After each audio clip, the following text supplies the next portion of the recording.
A beautiful day. We've been through about 9 seasons in 3 days here in Chicago. From some of the hottest weather this city has ever seen to a day yesterday that was very bearable to a day today that is extremely comfortable. With the wind blowing in off the lake today, nice steady cooling breeze. Temperatures probably won't be above the mid-80s for today's game, and clearly the humidity has backed off. How about this? Is this a great promotion or what? These kids out with the umpires during the meeting, they are the acting managers, and there's a child for every position on the field, and they go out there and wait. I mean, those jerseys fit perfectly. One of the things about it, Gary, is looking at, there he goes, Sammy. He does that every time to right field and says hello to all his fans up there in the bleachers in right field. He's playing center today. Yeah, playing center, yeah. But before the game, you and I were talking about it, actually, right before we came on the air, and there were 2 little kids. I mean, they were like knee-high to the umpires and whoever was at home plate. And then they ran off to their positions. And it was, I think it's a little girl. She ran down to first base. Right there she is right there. Mark Grace is telling her who, what, why, when, for. She doesn't want to leave. No. She says, go ahead, Mark, you go take the day off. I'll take care of it. Maybe there's a ball over there or something. Won't you? I'll go to Mommy. It's a terrific promotion. And it gives those little kids a memory they will have forever, and they will forever love baseball. Yeah. And their families, their parents, will forever love baseball. And love the Cubs. Oh, and love the Cubs. It's like an immediate bonding. There they are right there. This is taped. And there she goes, heading for her position. She said, I'm checking my watch. I checked my watch. Time to get to first base. And adults do participate in this as well. He was out in right field. I think we get adults. He's older than the pitcher. The real pitcher. Carl Farnsworth. Let's take a look at the Mets lineup. Bobby Valentine will have Ricky Anderson leading it off. Edgardo Alfonzo second. John Olerud third. Robin Ventura will try and continue the big series in the cleanup hole with Piazza out today. Darrell Hamilton, first start as a New York Met in center. Roger Cedeno will start in right. A lot of speed out there. Pratt will do the catching today. Ray Ordonez will be hitting eighth and Al Leiter ninth. And Kyle Farnsworth on the mound, pressed into action here today at Wrigley Field for his third game as the 3-game set. And Terry Mulholland was part of the trade that went to the Atlanta Braves. And Kyle Farnsworth, who is a physical specimen, 3% body fat this kid has. He is terrific. Our Tri-State Ford defense behind Farnsworth. Henry Rodriguez in left, Sosa in center today. Glenn Allen Hill in right.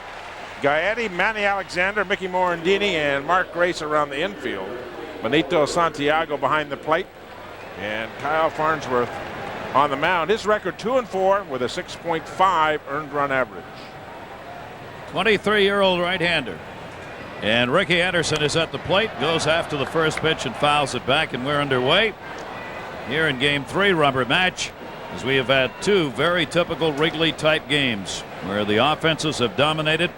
Mets coming from behind to win the first one 10-9. The Mets came from behind yesterday after trailing 7-0 and tied it up 9-9, only to lose the game 17-10. And as a result also lost first place in the National League East as the Atlanta Braves beat Philadelphia yesterday to regain the lead by a half game.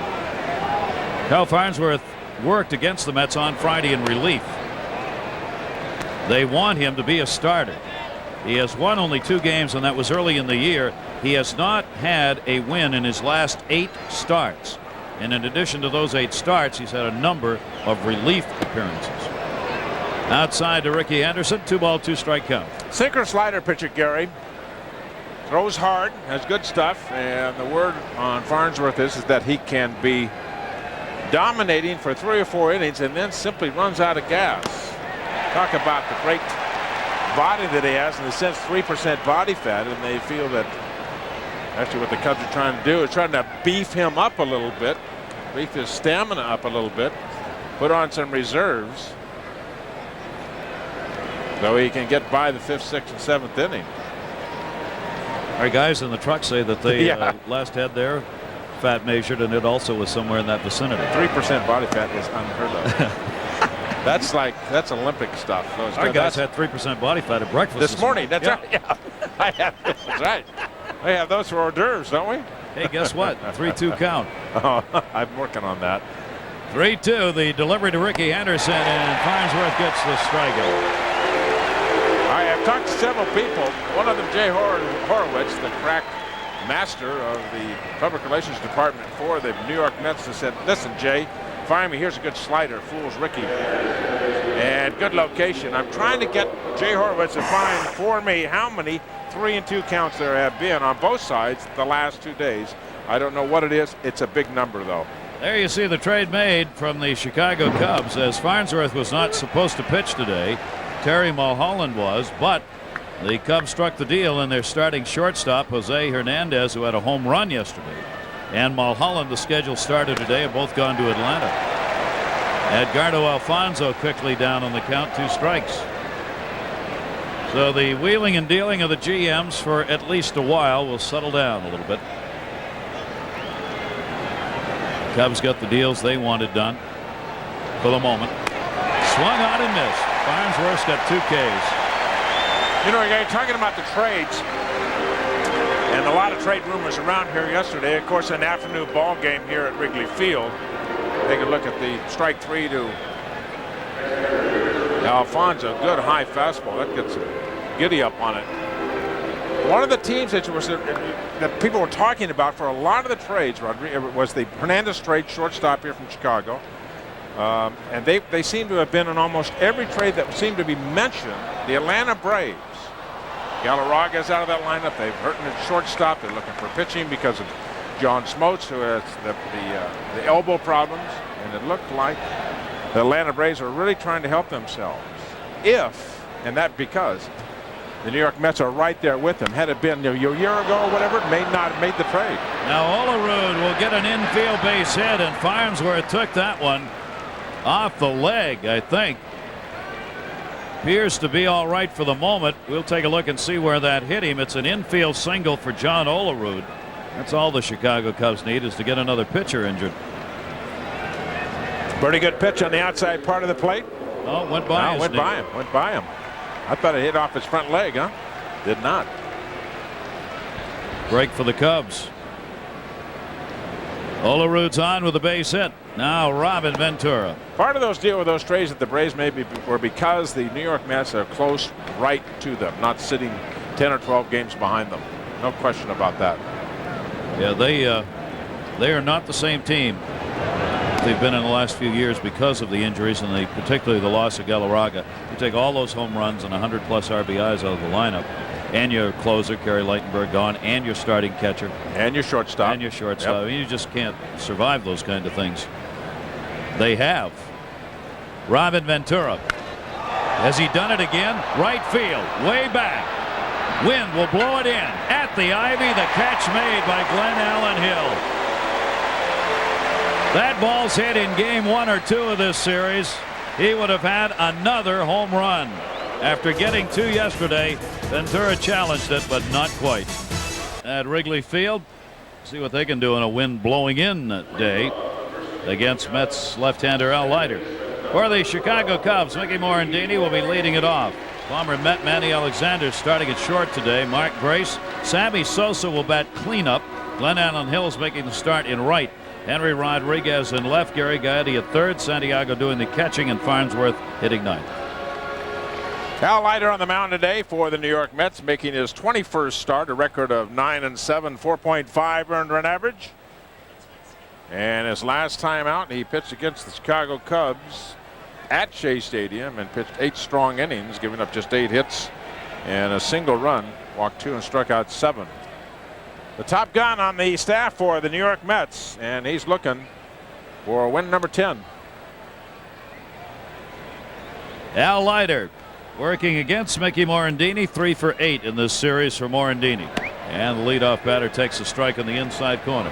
Of all the deals that surprised me, Tom, I thought Kevin Appier going to Oakland. I thought he would be picked up by one of the big ball clubs, Mets. I mean, they knew he was going to be traded, but going to Oakland surprised me. I don't understand why. I don't either. Why did they get rid of? What does that say about Kenny Rogers?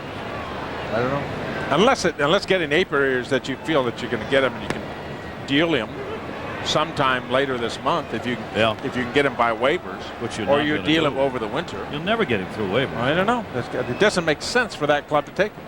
Nope. There's got to be some other, there's got to be one more step in that process. It's a shocker. 1-2 to Morandini's outside by Leiter. 2 balls, 2 strikes. Morandini 1 for 5 lifetime off the Mets left-hander Al Leiter.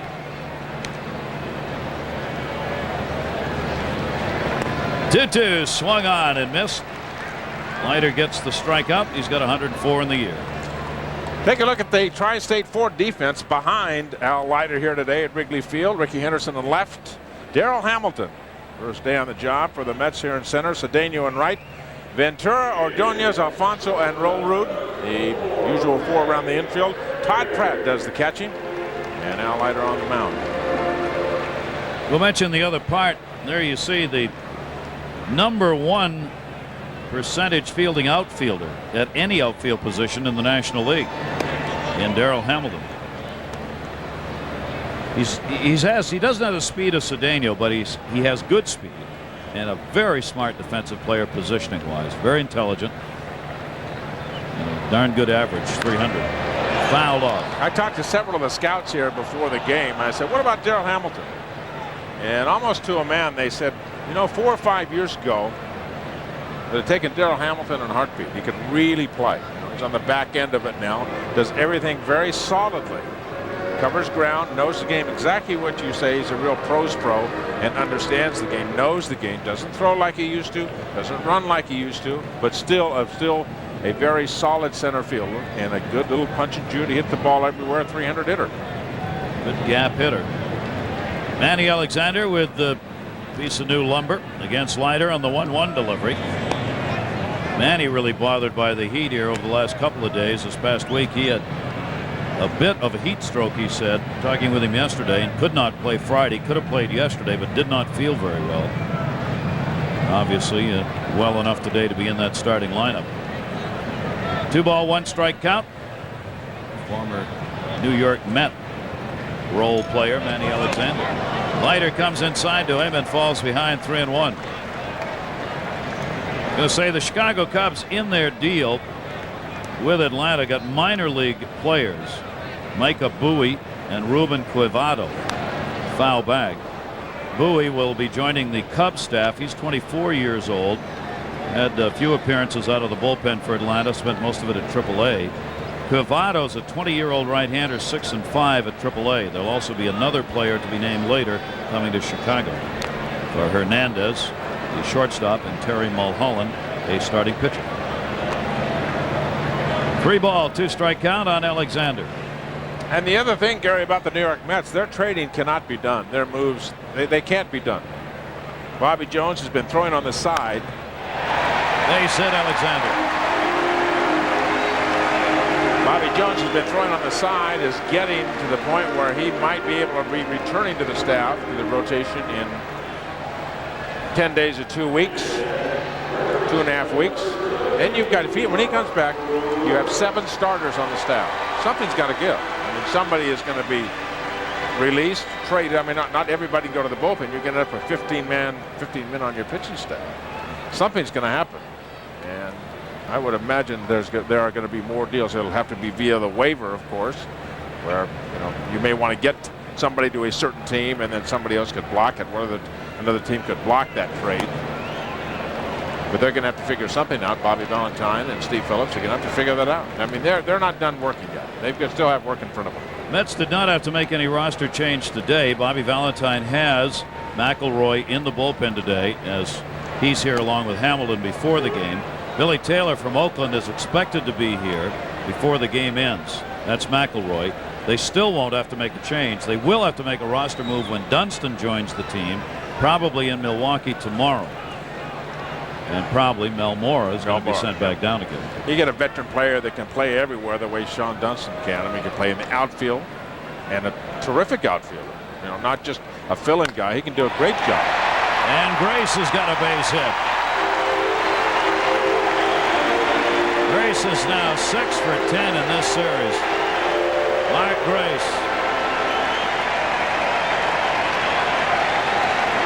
One of the things I have not understood about the lineup that the Chicago Cubs use is having Sammy Sosa hit third and Grace fourth. I mean, Grace to me is the quintessential number 3 hitter, and Sosa doesn't get any better in cleanup. And you've got guys behind Sosa to protect him.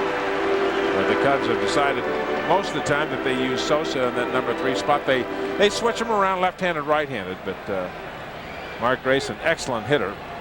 And a situation you want to try to create for your cleanup hitter, more than one guy on the base. And look at this, a guy that's hot with a bat. There you see the 40 major league leading home runs. 2 on. Leiter inside doing. Sammy Sosa's had a huge series, 6 for 10. 2 home runs in the ball game yesterday, a home run in the ball game on Friday night, hitting almost 400 against the New York Mets this series in the 8 games these teams have played. Leiter, 1-0 pitch. Sosa pops it up. Right field. Cedeno. Called off the infielders and made the play. You mentioned earlier, Tom, Sosa retired. The Mets now have 2 center fielders in this ball game. Legitimate center fielders in Cedeno and Hamilton. The Mets like Cedeno more in right field than they do center. It's my feeling that's a guy that can play center field for you for 10 years, talking about Cedeno. This is not an easy play down there. Gary has talked about that being the Bermuda Triangle. That's, a lot of things can go wrong there. You're fighting the sun, you're fighting the wind, you're fighting 2 other bodies. And Cedeno take control. One of the things about, Cedeno does not have the experience to play center field. He's got all the tools, run, throw. Well, how do you learn to play center field? You do it by playing center field, not sitting on the bench or playing in right field. Glenn Allen Hill inserted into the lineup today to play in right field, as Curtis Goodwin, who's not been hitting the ball well at all, had been playing center. He comes out of the lineup today, had been in the first 2 games. Sosa goes to center and Hill goes to right. Lance Johnson still not available for the Chicago Cubs. He would be their starting center fielder. He's been injured a couple of months. And Hill takes a strike on the outside corner from Leiter. Leiter trying to work his way out of this inning. 2-strike count, 2 down, 2 on. Jim Riggleman having to juggle the lineup, losing his starting shortstop in the deal last night. Even though the Cubs are hitting the ball hard, there's never enough offense. Their pitching staff, which has really struggled. Not that the Mets hasn't in these 2 games either, but his staff are entirely overworked and struggling even to find 4 starters, much less 5. Todd Pratt goes out to have a word with Leiter on the signs to Hill with that runner on at second base. 2 wins, 2 losses, and a no decision in his last 5 starts for Al Leiter. Hill, a .382 hitter off left-handers. Got jammed. Good pitch. Leiter gets the strikeout, his second of the inning, no runs, a couple of hits. 2 are left on. Unlike the first 2 games. Well, Met fans, you get your first look at the new center fielder, Darryl Hamilton. Comes over with a .300 average, 4 homers and 24 RBIs. Batting .306 off lefties, .301 off right-handers. Hamilton just .203 with runners in scoring position. One of the reasons for the RBI numbers being as low as they are. He's more of a table setter than an RBI man. Batting 5th in the lineup today. Fouls that back off Farnsworth, the ball and 2 strikes. Pretty good contact hitter. He doesn't strike out very often. His ratio is one of the best in baseball. Doesn't draw a lot of walks either. 38 walks, 21 strikeouts. 4 stolen bases and 9 chances for him. Did the air in Colorado matter? Well, he hit .335 at home, .275 on the road. 2 home runs at home and 2 on the road. Alexander fighting the sun. Hamilton retired. And if you watch a hitter that you've never seen before and see what they're trying to do with the ball, every swing that Hamilton took there, he was trying to hit the ball to left field. the pitch away. He tried to hit over there in the last pitch with 2 strikes. We're still trying to hit the ball to left field. Take a look at the last pitch and watch the way his body language is moving. Watch which way he looks like he's trying to hit the ball. Obviously trying to hit it to left field. Slap hitter, trying to put it in play. Don't strike out. And that's one reason why the Mets got him. Just put it in play. No, they do not want him to be the home run hitter that he is not. That's not going to be his role. Hamilton out of there, 1 down. And the check swing by Roger Cedeno. Did he go around? Yes, 2-strike count.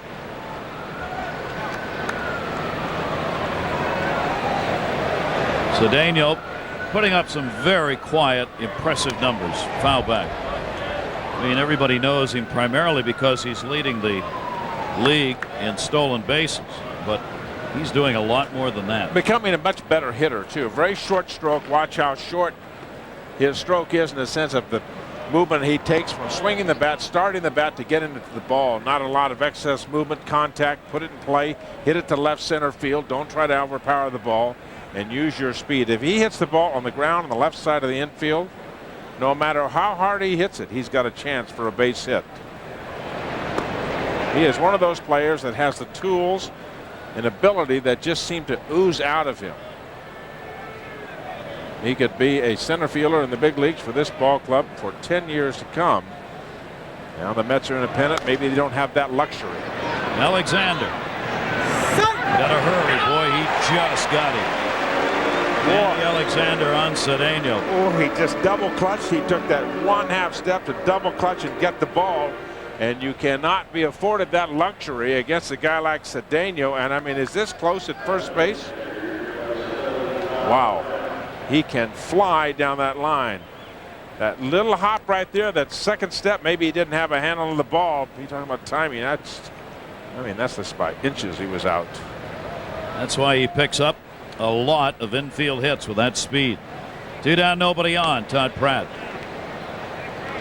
Mike Piazza getting the day off today. Pratt the opportunity to work behind the plate with all the heat that Piazza put up with in the first 2 games. Certainly day off needed. Ironically, the day that he gets off is the prettiest day here at Wrigley Field, too. This is his 23rd start for Pratt, 23 as a catcher. Piazza waiting. Piazza's had a good series. Pratt fouls it back. Piazza picked up a couple of singles and 2 runs scored in yesterday's game. 2 for 5, 2 for 4 in game 1, including a homer. So now you got Pratt, Louis Lopez, Matt Franco, Sean Dunston on the bench. Primary bench players. I like it. Bobby Bonilla when he comes off the DL. What do you do with that? That's another one. Something's got to be done. You can't have somebody on the bench that your manager doesn't like and is not going to use. He's just going to be sitting there. Something's got to be done one way or the other. If you're in a pennant race, you got to do it. Yeah, you got to clear the clubhouse. You've got to keep it clean. You got to keep everybody on the same page. And it's the same thing as say, well, if it's Cedeno and you're not in a pennant race, you can play him in center field every day and let him do the OJT, learning on the job. Every day, say, you're my center fielder, period, that's it. You're in a pennant race, you can't do that. If you're in a pennant race, you can't allow those things just to sit around and fester.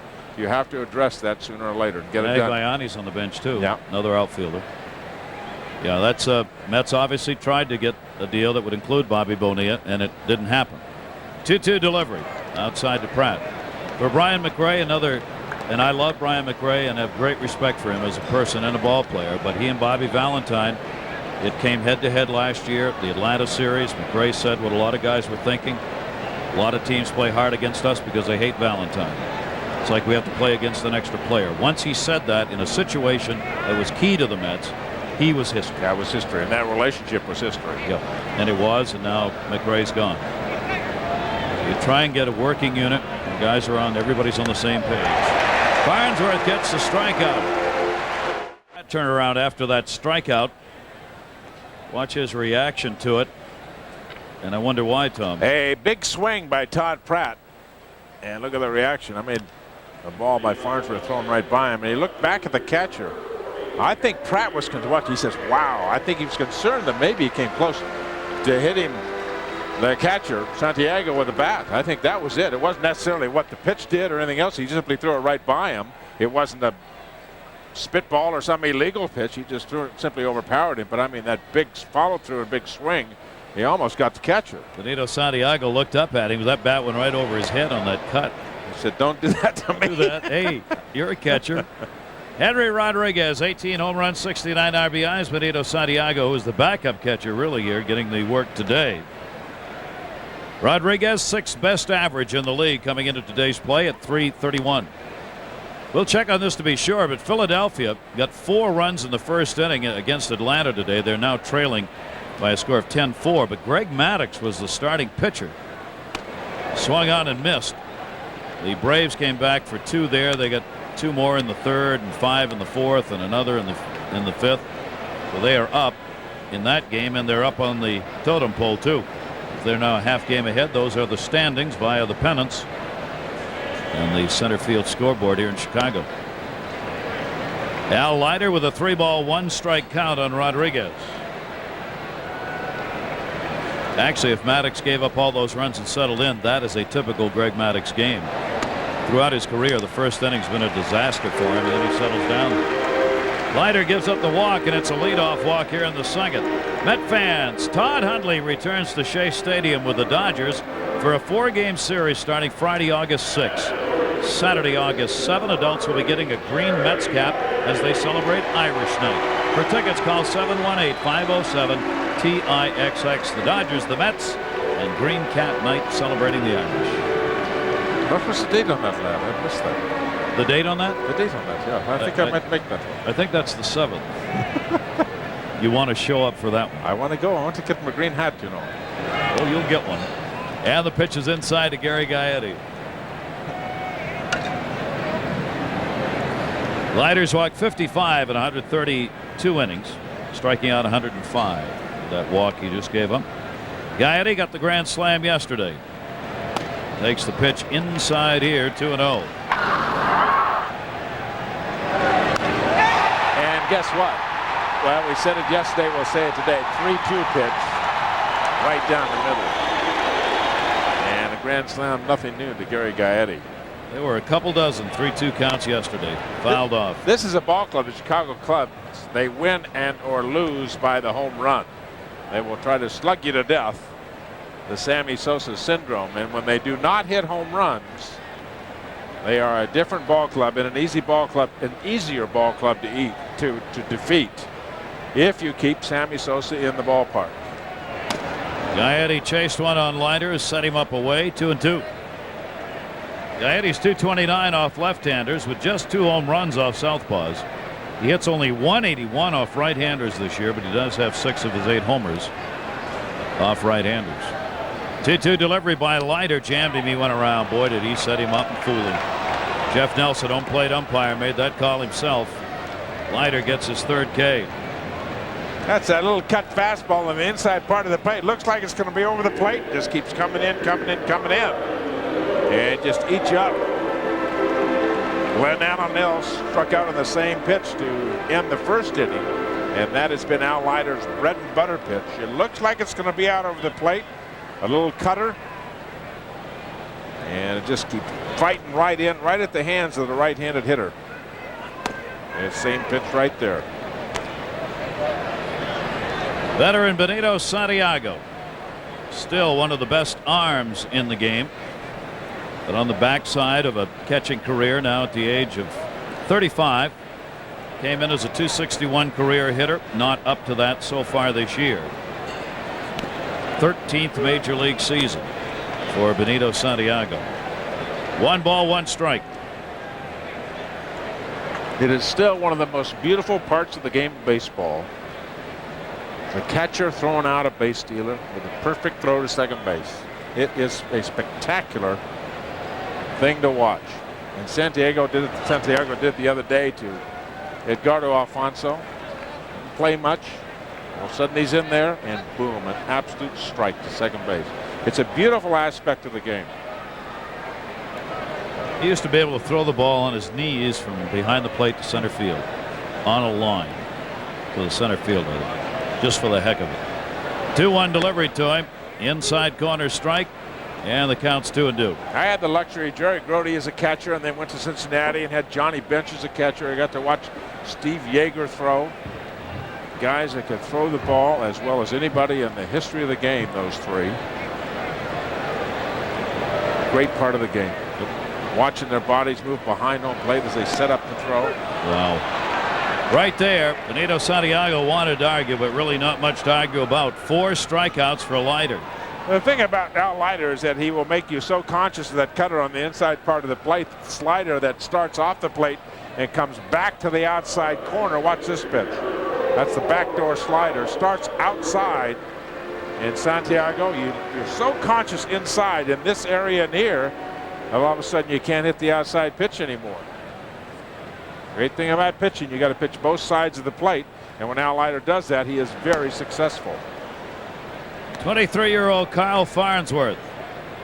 1 for 18 at the plate for a starter who's been used both out of the pen and as a starter. It's his 12th start, 18th appearance. Leiter eating him up on the first 2 pitches with a runner on at first base and 2 down. Got a pitcher's swing, doesn't he? Man.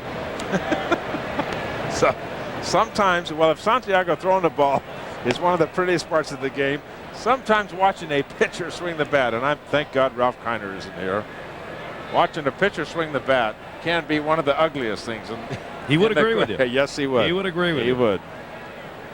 1-2 delivery by Leiter, and that's it. Wow, what an inning. He struck the side out after walking Rodriguez, the leadoff batter. Fridays for Los Angeles, Friday through Monday for that series with Todd Hundley and company. Davey Johnson, former Met manager, all coming to New York. Mets have a road trip left out west where they'll be playing the Western teams. That's our CNET schedule. People waiting to catch home run baseballs beyond Wrigley Field. Ray Ordonez will lead it off. Ray not likely to give him one, but you never know. 2 for 8 in the series for the Met shortstop. Kyle Farnsworth gets a strike on the outside corner. 3 strikeouts, no walks for Farnsworth so far. Ordonez, Leiter, and Henderson due up for the Mets, who lead the Cubs in the season series 5 games to 3. That'll be fouled down the line, 1-2. You're talking about home runs, Gary, and the wind fighting against Ray Ordonez, so the odds of him hitting one out are less and less. The high fly ball home runs will get knocked down here in Wrigley Field on a day like today. Right on that outside corner, strike 3. Well, a lot of strikeouts already on both sides in this game. But talking about home runs, that wind blowing right off the lake, right in toward home plate from center field. The high flies will get knocked down. We've seen that already in the ball that Robin Ventura hit to right field. That easily a home run the first 2 days of this series, Friday and Saturday. The line drive you can hit through. The line drives that are home runs normally will continue to be line drive home runs here in this ballpark today. The big high flies will get knocked down. This one a high fly in the infield. Gary Gaetti's got it. Farnsworth's got 2 quick outs. 2 down in a hurry here in the 3rd inning. Farnsworth throws the ball over to the dugout. Why? Because he retired Al Leiter? No. Maybe he just didn't want the baseball. He's looking. He's still looking over there. And there it is. For some reason he wanted that. He wanted that baseball. Maybe he cut it real good. And a strike taken by Ricky Anderson. I have no idea why he would want that ball. Ricky Anderson struck out his first time up. 4 Ks in the game for Carl Farnsworth. I take that as a challenge. I'm going to find out. I'm going to read this press guide and find out that maybe that is the 1,000th out he's got. I'm going to find out. He's not old enough to have 1,000 outs. I'll make something up. It'll sound good. Okay. 0-2 delivery. Ricky to first. Grace over. Good inning for Farnsworth. Cubs have Mickey Morandini leading it off against Leiter. Morandini, a strikeout victim, his first time up. 1 for 6 now, lifetime off Leiter. Cubs have good numbers against left-handed starters this year. They are 20-12 against left-handed starters. They continue this longest homestand in 18 years for the Cubs, hoping to get a win in this series.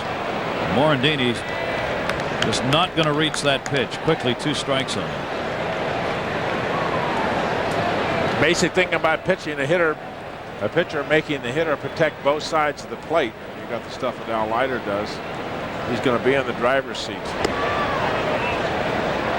Not much today. We've talked about it. Gary and I have talked about it. I've many times rant and rave about it. You've got to pitch inside so you can pitch outside. And Al Leiter does that very well. Another one. 6 strikeouts, having faced 10 batters. 1 away here in the 3rd. Take a look at last inning. And Al Leiter 3 strikeouts. I thought that was a cut fastball. That was actually the slider to Gaetti, and then the backdoor slider to Santiago. The pitcher, no chance on the outside part of the plate. Farnsworth. Strike 3, 3 strikeouts in a row. Now 4 for Leiter. That is a nasty pitch against left-handers. 1 ball count on Manny Alexander at a single. He and Grace singled in the 1st inning. With a Cub hit so far in the ball game. Inside, 2-0 count.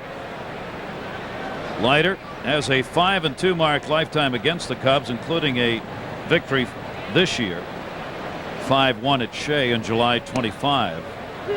His last outing when he worked those strong 8 innings, giving up a run on 7 hits. He struck out 7 Cubs in the last game he pitched against them. 2-1 delivery. Alexander takes it inside, 3-1.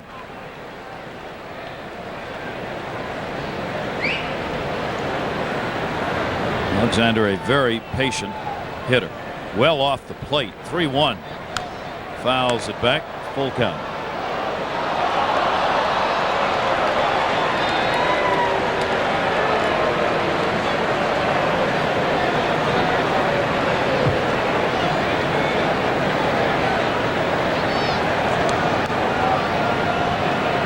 Leiter with a 3-2. And Alexander's gone. Mercy. 7 strikeouts. Let's take a look at our Lexus out-of-town scoreboard. Lots of games going on a Sunday afternoon.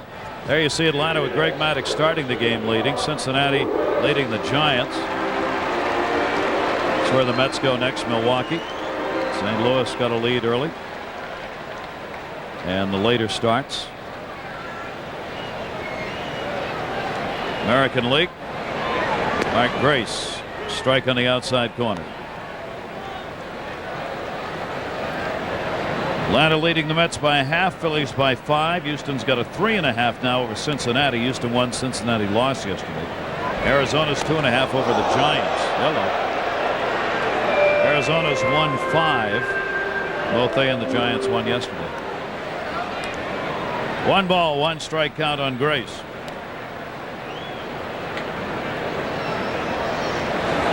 And that one ripped to right field. Cedeno with speed, can't get it. Into the ivy it goes. And down to second base with yet another Grace double. A career full of 2 baggers.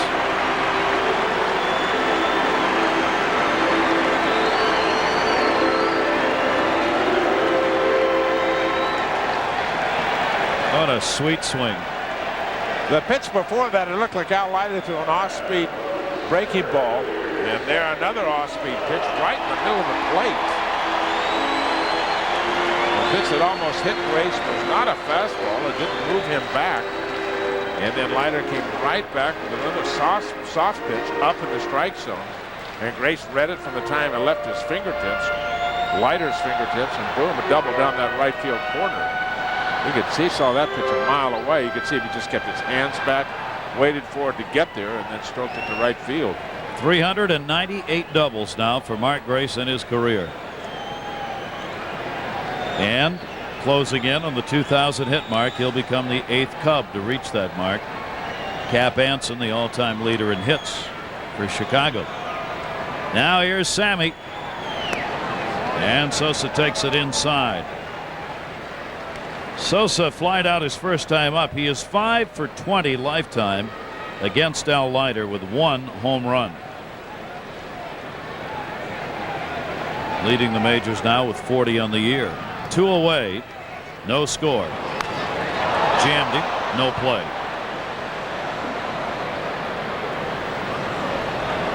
Sosa's had 13 homers off left-handers, 27 off right-handers. And he's faced right-handers about twice as many times as he has lefties this year. Grace at second base. Bear in mind, not a speedy runner, Mark Grace, should there be a base hit here by Sosa.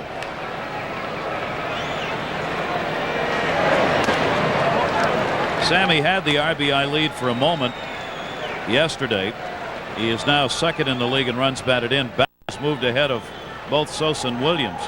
Bagwell now at 94, Sosa 93, and Williams 92. Mark McGuire with 90 right behind them.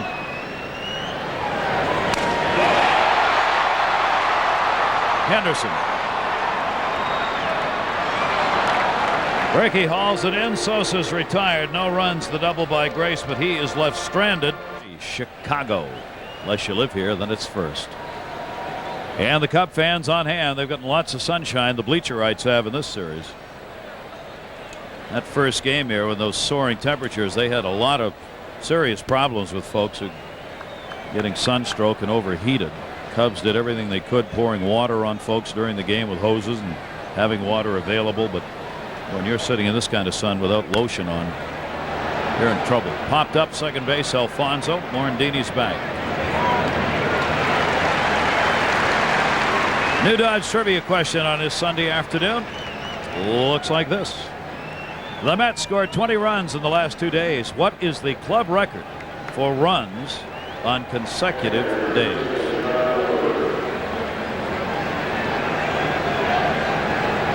No, that's not the record, we're told.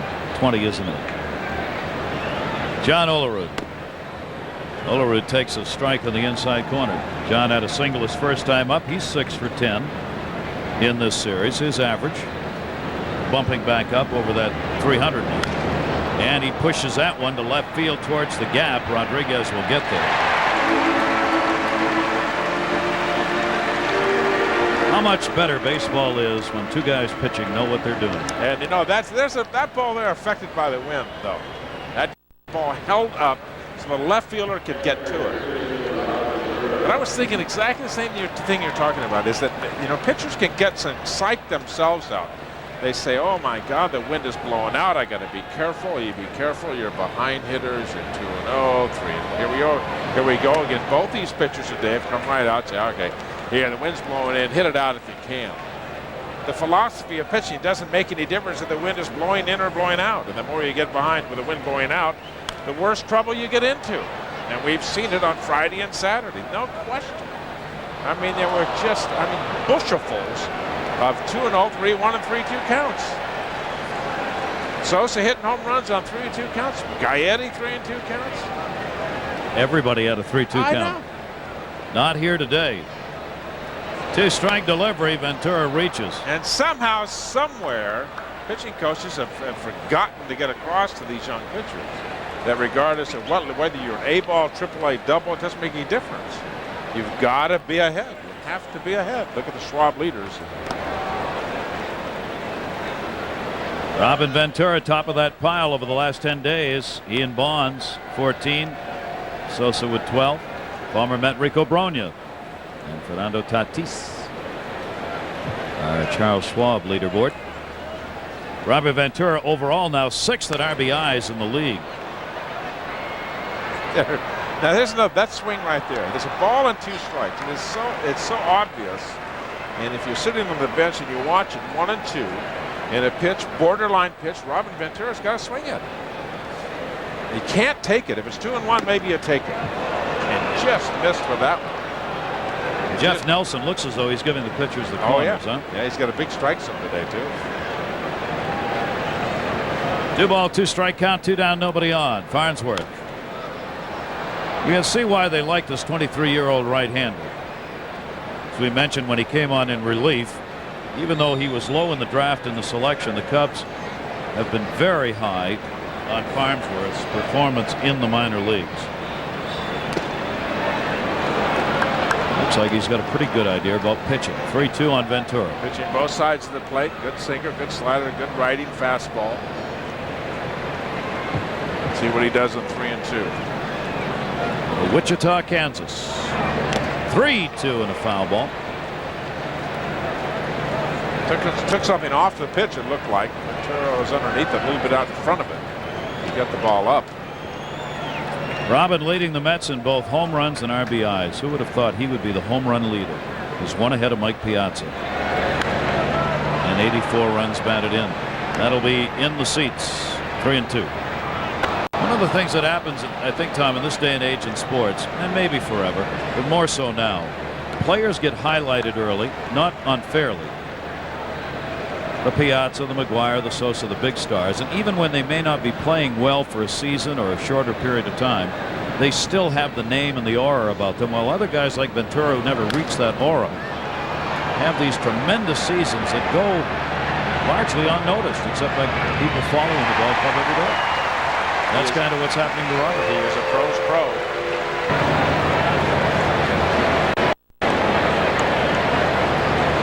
Hill 3 for 16. Lifetime off Al Leiter. Getting a right-handed bat into the lineup today against Leiter, the lefty. Down to third and foul. All in 2 strikes. Yeah, you can see Glenn Allen Hill looking inside there. He opened up, looking for the pitch on the inside part of the plate, in off the plate. And when you do that, you open yourself to the outside pitch. That's what pitching is all about, and that's where Pratt is moving. This down low off the plate. 2 balls, 2 strikes.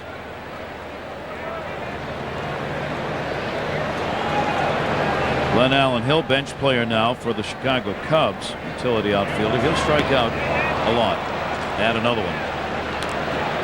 8 strikeouts now for Leiter. That's baseball, also brought to you by Charles Schwab, providing people, technology, and support. His strikeout high is 11. He's reached it 4 times. Last time was 97. He's got a real shot at it today. 8 strikeouts. We're in the 4th inning. 1 away. Rodriguez drew a walk his first time up. Leiter looking for his 10th win of the year and second against the Cubs this season. Outside for a ball.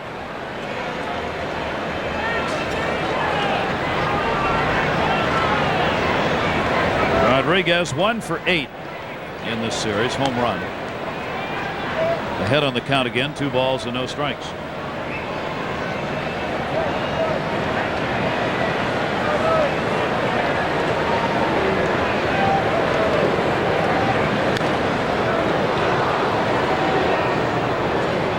Rodriguez had been out of the lineup until the Mets came in on Friday. He'd missed 5 games with bruised ribs and a back strain.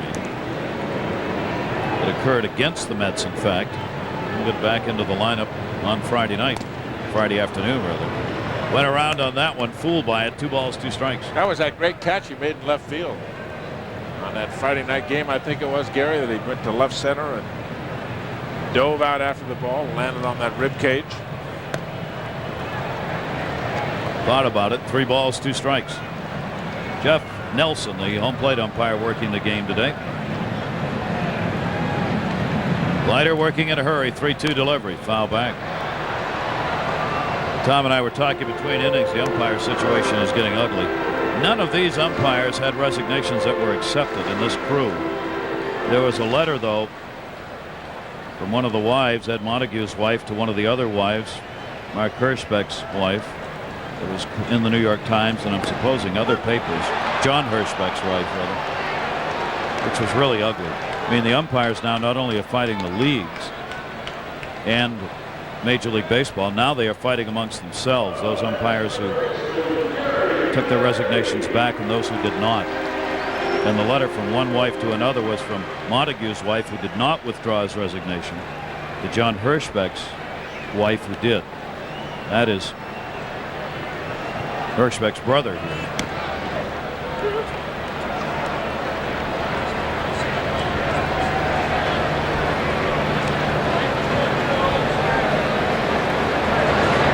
And the breaking ball is taken inside. 1 ball, 1 strike. Gary Gaetti. Now the wives are writing letters publicly to other wives of umpires. 1-1, and that's in there. 1-2. Ugly, isn't it? Ugly. I mean, really ugly. The bad part, see, to me, it seems that it's such a bad reflection on the game itself. And to let this kind of thing stew over and boil. And the people at the top of the ladder of baseball, as far as I'm concerned, have not done a good job of not allowing this stuff to happen. They shouldn't allow it to be out there like this. Now they've you had don't want these relationships with the people that work for you. Now they've had to warn they've warned the umpires not to harass their colleagues. Oh man, ugly. You can't just point your finger and say, no, it's not my fault, it's your fault. Still the game, and you still got to protect the game and treat it with integrity. Wow. It's a guess. I would think about 30. Probably Philadelphia. No, here. 34. Back in 90, June 12 and 13 consecutive days. 34 runs. That's the Mets record for runs in consecutive days. These two pitchers, nowhere near those numbers today. Darrell Hamilton, first at bat as a Met, he popped out. 23-year-old Carl Farnsworth. No walks, 4 strikeouts. Leiter, 1 walk, and 10 strikeouts for Al Leiter. They are dominating. Cubs have 3 hits. The Mets have 1. A single by Olerud. Maybe 2. A base hit by Hamilton. So Darrell Hamilton leads off the 5th inning with a single in front of Sammy Sosa. Mets get the leadoff man on here in the 5th. One of the things about the wind blowing in here at Wrigley Field, it will knock the ball down. The outfielders will play a little bit shallower on days and the wind is blowing in. And that ball by Hamilton hit the center field, died right in front of Sammy Sosa. Couldn't get up to yesterday. It's an easy fly ball that would carry all the way to the outfielder, and here the wind knocks it down. 4 for 5 in stolen bases for Hamilton as Roger Cedeno is up. Hamilton on at first for the Mets' second hit. Cedeno checking with Cookie Rojas at third. He grounded out his first time up, but almost impossible, as we've said, to double him up. Especially hitting from the left side where he's batting .327. Cedeno takes Farnsworth's pitch down low, 2-0. There's Cookie at third.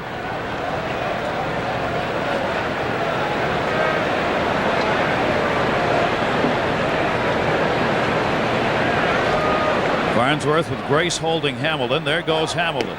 Throw down is on the money. Santiago got him. Benito Santiago throws him out 33% of the time this year, and Hamilton is a victim. Boy, just an absolute minimum of body movement by Santiago.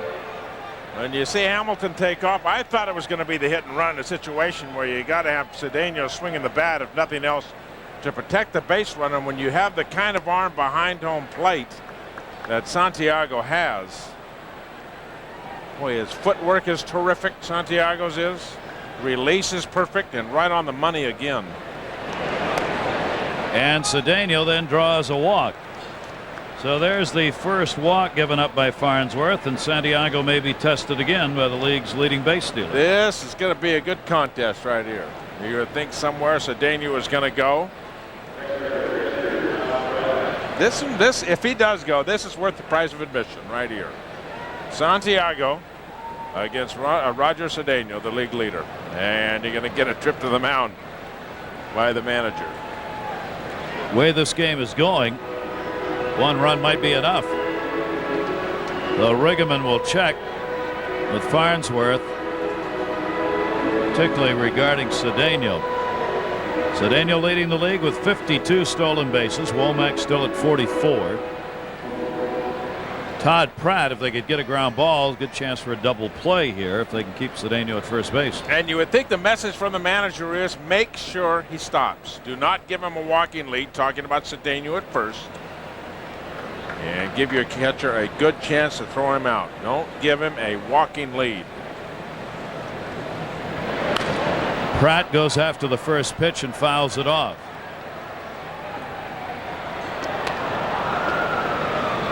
Farnsworth has been able to get the count to 0-2 on 16 of the 15 batters he's faced in this game, getting ahead of the count that Tom has talked about so often. Farnsworth today has been able to do that. Mets getting the leadoff man on for the first time in this inning. Only one walk. That's Cedeno's on there now, and Cedeno's got a huge lead. Oh my. You took the words right out of my mouth. He could have walked down there. Huge lead.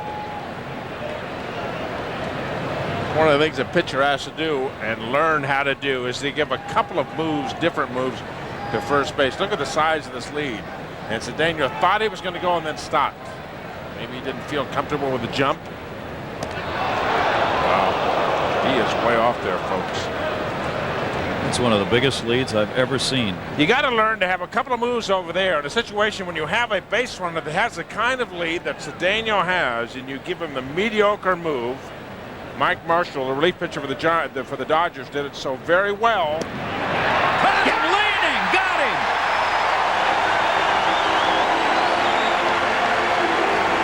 There it was. You get the weight going one way, and they got Roger Cedeno at first base. That's another one of the moves right there. Maybe that trip by Jim Riggleman to the mound.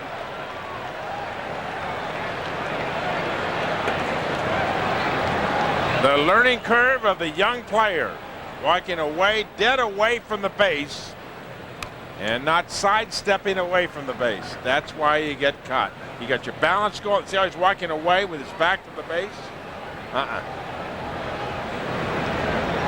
You never cross over. Never. Getting a lead. Ever. Never. Mookie Wilson will be talking with him about that. That's why you don't. Cedeno, once he crosses over on his step, obviously, he's got an extra move to get back into a position to get back to the bag. Farnsworth varied his throw to first that time with a quick step off.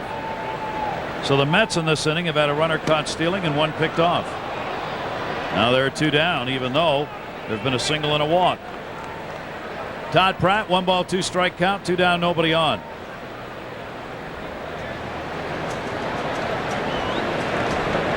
Farnsworth's 1-2, missed outside. 23-year-old right-hander who the opponents have hit for a .312 average this year. But he is just learning the task of pitching. 2-2 delivery. Almost. He had Pratt leaning, but the pitch was inside to him. 3-2.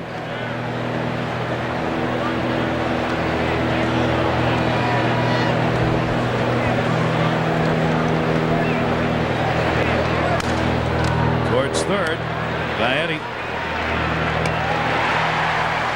So, despite a single and a walk, only 3 batters faced in the inning. It remains scoreless. That ball pop on that glove, that's terrific. That's music to a pitcher's ears right there.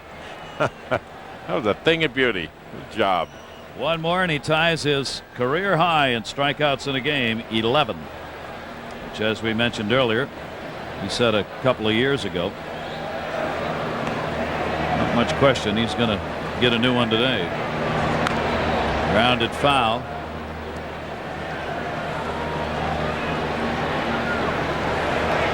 Two strike count in a hurry.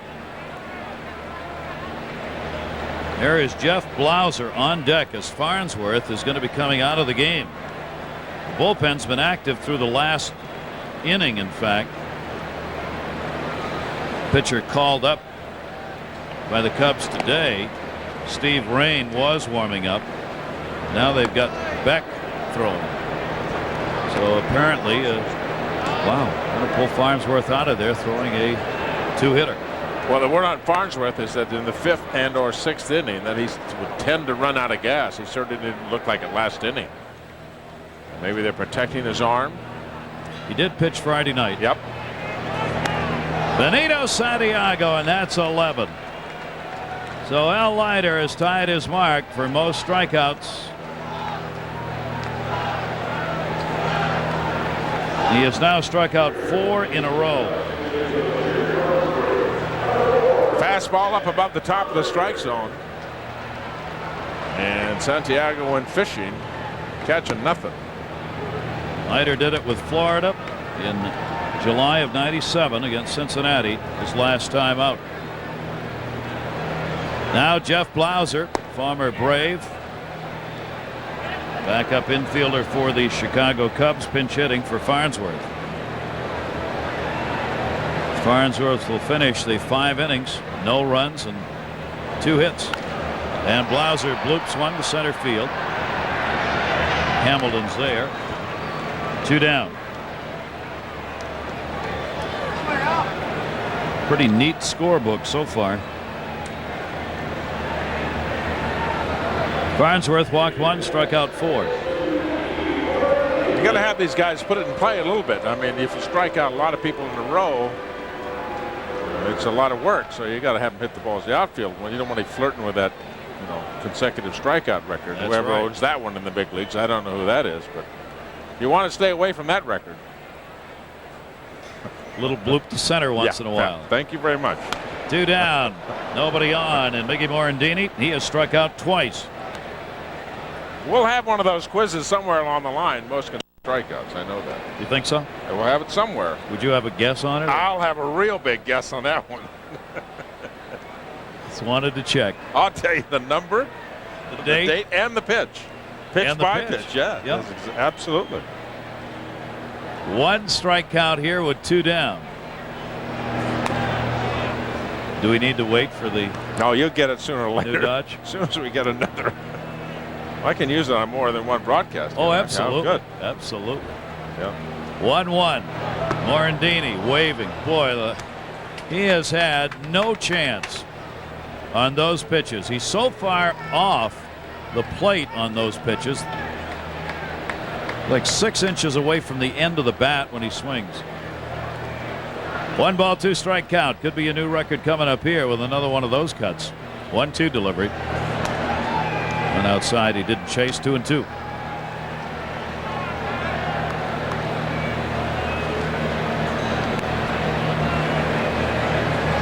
Two down, nobody on. Morandini takes it down low. 3-2.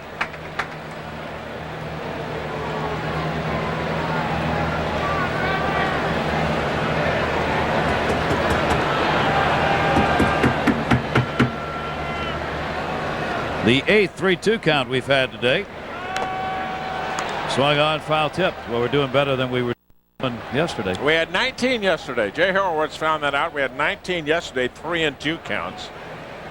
And a lot of runs scored yesterday. Friday we had 12 3-2 counts. It seemed like every time you turned around, yesterday at least, there was a 3-2 count on the hitter. Leiter's got one going right here on Mickey Morandini. 3-2. Just got a piece off the end of the bat. Boy, he's barely getting that ball, isn't he? Having to really reach. You look at that defense and look at the defense in the outfield for the New York Mets. Ricky Henderson is way over to the line. You know how you're going to get pitched. If you're Mickey Morandini, all you have to do is read the outfield. Look at Hamilton way around to the left side of center field. You know where they're going to pitch you. 3-2 again. Came inside to him. Morandini handled it, but foul. Well, you know where they should pitch you. One of the things a pitcher has to do is pitch to the defense if you're going to set up and favor one side of the field. You know, the pitch before was way outside, and the next pitch inside. And that pitch outside, you can see that's the way they're playing them defensively. And if you exaggerate on your defense, the pitcher has to pitch that way. You just go ahead and play your outfielder straight away. Okay, then you can pitch both sides of the plate and pitch creatively as you want to. But if the defense is set up a certain way, you have to be that way. That one was not where they were playing him. Cedeno, a long run. Will not get to it. That'll hop into the well. Morandini looking to third. Relay throw to third base will not be in time. A triple for Mickey Morandini. You were talking about, Tom, Cedeno was playing way over to center. Everybody playing over toward the left side of the field. Cedeno way over in right center. And that is right after you've thrown a pitch in there. And Morandini clouded it foul and hasn't had a good pitch on the outside part of the plate yet. That's the previous pitch. The foul ball hit down the right field line and hit well. And look at this. Not as far out as the pitches before, but still from middle in. and pulled. And when your defense is playing that way, you can't give a hitter the opportunity to hit it where your defense is not playing. Mickey Morandini, 5th triple, 2 in this series, as he picked up a triple in yesterday's game. Friday night's game, rather. And Morandini's back at 3rd again. So a big chance here for Manny Alexander, who has a hit. 1 for 2. That is the 4th hit for the Cubs. The first base runner to get over to 3rd in the ballgame. Alexander takes the pitch down low. Alexander's hitting .323 with runners in scoring position. He's had limited chances because he has not started with Hernandez, the regular shortstop, but Hernandez, of course, traded yesterday. 2-0 count. 2-1.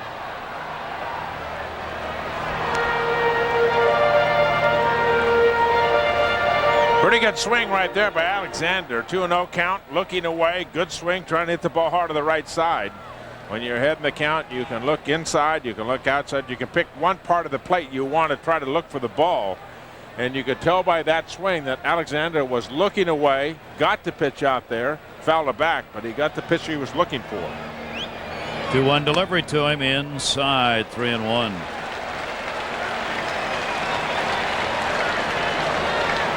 He's making his 25th start, getting .292 in games he starts.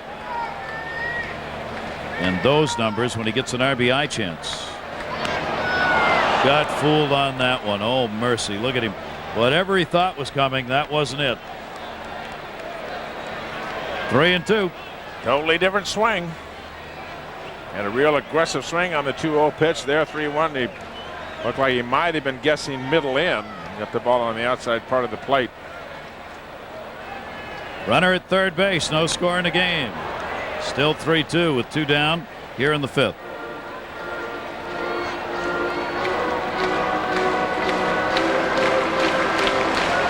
Leiter takes a lot of deep counts, always has, because he's a pitcher who works the hitters. Alexander bloops that one. That's going to fall in for an RBI base hit. And the Cubs take a 1-0 lead.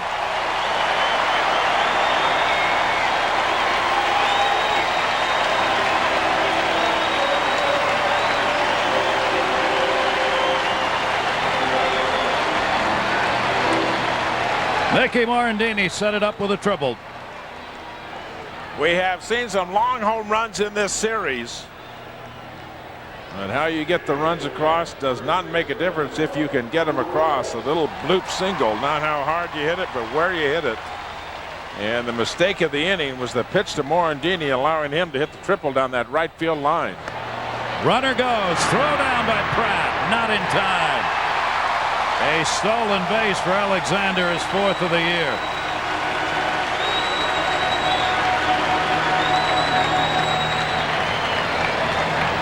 It looked like a good throw from Todd Pratt. Good footwork, boom the hop, and the throw there, but a big jump from first base by Manny Alexander. Maybe he caught Al Leiter napping, upset with the RBI single and not paying attention to him. Good aggressive baseball by the Cubs here. Now Mark Grace, always, year after year, not only a .300 hitter, but a tremendous clutch hitter. .340 for Grace with runners in scoring position this year, and that is not uncommon for Mark Grace. 2 down. This is a 2-out rally. Leiter struck out Santiago, got Blauser, the pinch hitter, then Morandini's triple and the single by Alexander to put the Cubs on the board. Even better with 2 outs.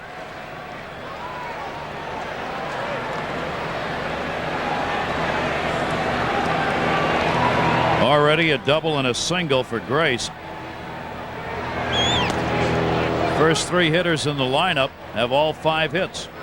Morandini's got a triple, Alexander's got 2 singles, and Grace has a double and a single. And Leiter 3-1 to Grace. And that's going to be a base hit into center field. Alexander scores. 2-0 Cubs.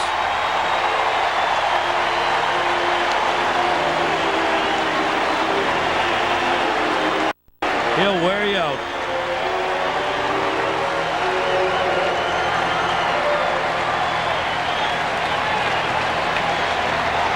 Well, you hear me use the term pros pro. Robin Ventura is one of them. Mark Grace is one of them.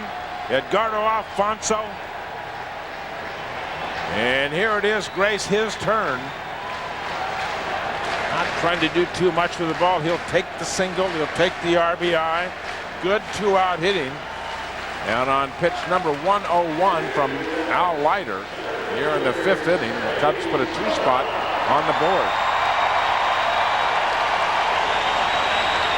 6 hits off Leiter. Now Sosa. All this coming with 2 down. And Kyle Farnsworth going to have a chance to win this game because these runs are to his credit as he came up for a pinch hitter, Blauser, in this inning. And he worked 5, enough to be of record.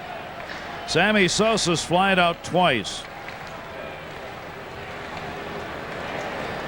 Runner on at first. Grace is 3 for 3. 2-0 lead for the Cubs.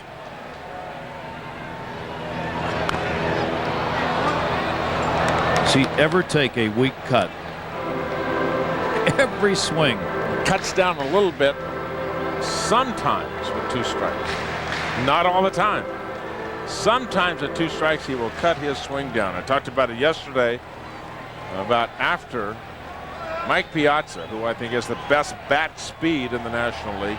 Sammy Sosa's number 2 in my book.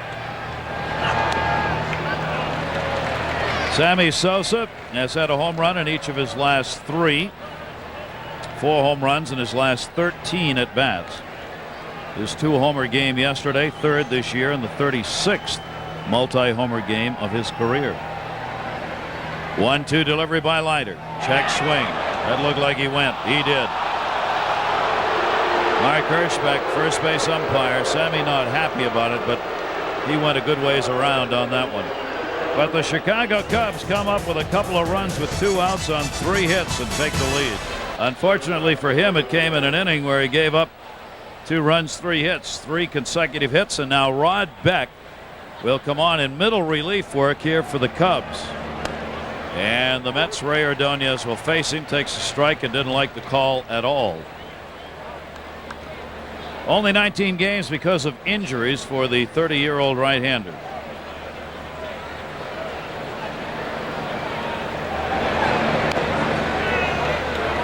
How quickly you can lose your job. Rod Beck, 51 saves last year, came back, got injured.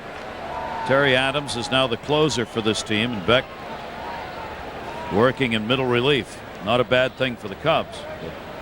From 51 to middle relief. Ordonez, grounder right back to him. Beck can't find it. Now Downs won't get him. Infield hit. Ray Ordonez leads it off for the Mets with a single here in the 6th. You don't think it's a single? I saw you looking at me. You're not even looking at me. I saw you. Excuse me? I mean, are we judging that you jumped on a base hit on this thing? They gave him a base hit. Of course they're going to give him a base hit, but that's not an error. That's if he doesn't touch that ball, that's a 6-3 out. The pitcher was an infielder after he lets go of the ball. That's a misplay by an infielder.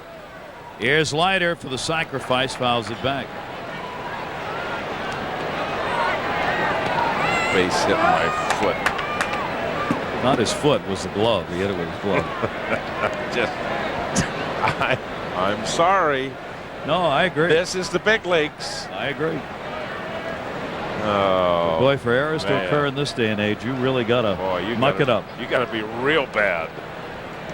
Leiter trying to sacrifice here on Beck. Pitches outside. A 2-0 lead for the Cubs. Al Leiter has 6 sacrifices. He leads. He and Reed leading the Mets in that department for pitchers. Ray Ordonez with 7 leads the team. 1-1. Leiter, nice bunt. Gaetti, he'll go to first. Morandini covers and a sacrifice. Gets Ordonez down to second base. Creates a scoring chance for the Mets. You can help yourself by fielding your position. You can help yourself by bunting if you're a pitcher. And perfect execution by Al Leiter. I don't think he will ever be used as a pitch runner, however. But good execution on the bunt. Deadened the ball right out in front of the plate. Good job. Has that loping stride, doesn't he? Yeah, I think he's more a long distance runner than a sprinter. Okay. Now we'll see if Ricky Henderson can do it against Beck. Anderson has faced Beck only 3 times, 1 for 3. RBI chance in a 2-1 game in the 6th inning, and a timeout taken by Henderson. Strikeout victim and has popped out 0 for 2, 3 for 11 in the series.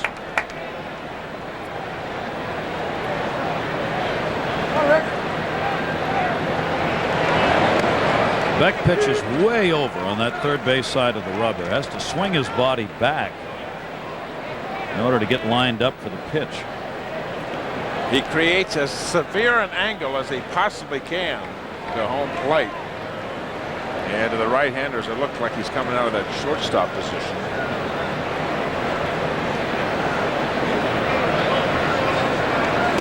Oh, 1 deliveries outside, 1-1 to Henderson. Why do you end up with bone chips on your elbow?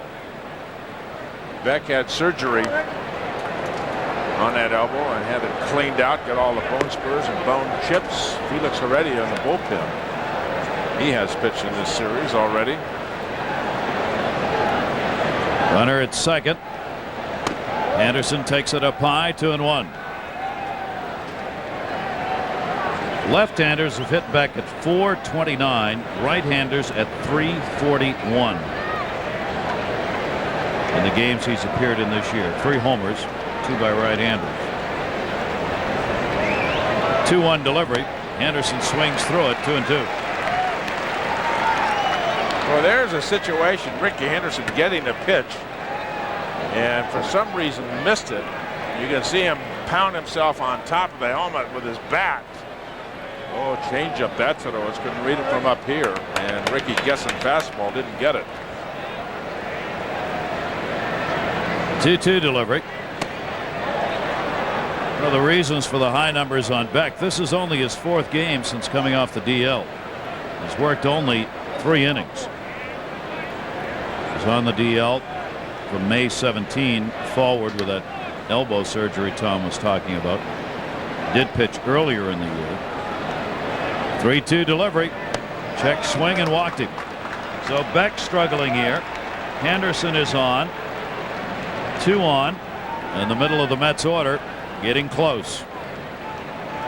Jim Riggleman, like all managers in this day and age, once they get into the bullpen, they spend a lot of time wiping their brow. Oh boy, and he's figured you got to take Farnsworth out. Why? I mean, they know obviously a lot more about their pitcher than we do. And if he's on a pitch count, yes, he pitched the other day. And it's the whole tempo of the game changes. All of a sudden, you get somebody not throwing strikes. 2 starters had gone ahead on almost every hitter. Beck's fallen behind them all. Edgardo Alfonso's had an 0 for 2 today, 3 for 11 in the series. 8th best average, 8th in runs scored in the National League starting today's play for the Mets second baseman, as well as being the #1 fielding percentage second baseman in the National League.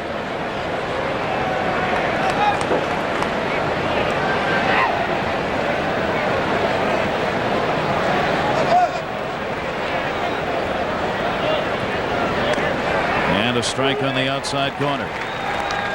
1 ball, 1 strike.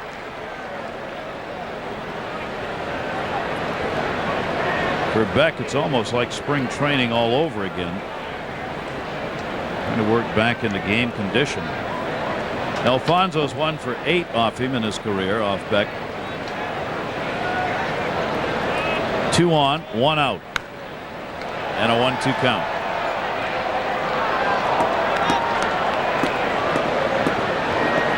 Sammy Sosa playing a shadow center field today. Normally the right fielder playing center today. You can see him. It's almost like a straight line across the outfield.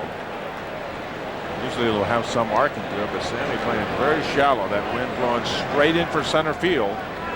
The center fielders yesterday were probably playing 20 to 30 feet deeper than Sammy's playing today.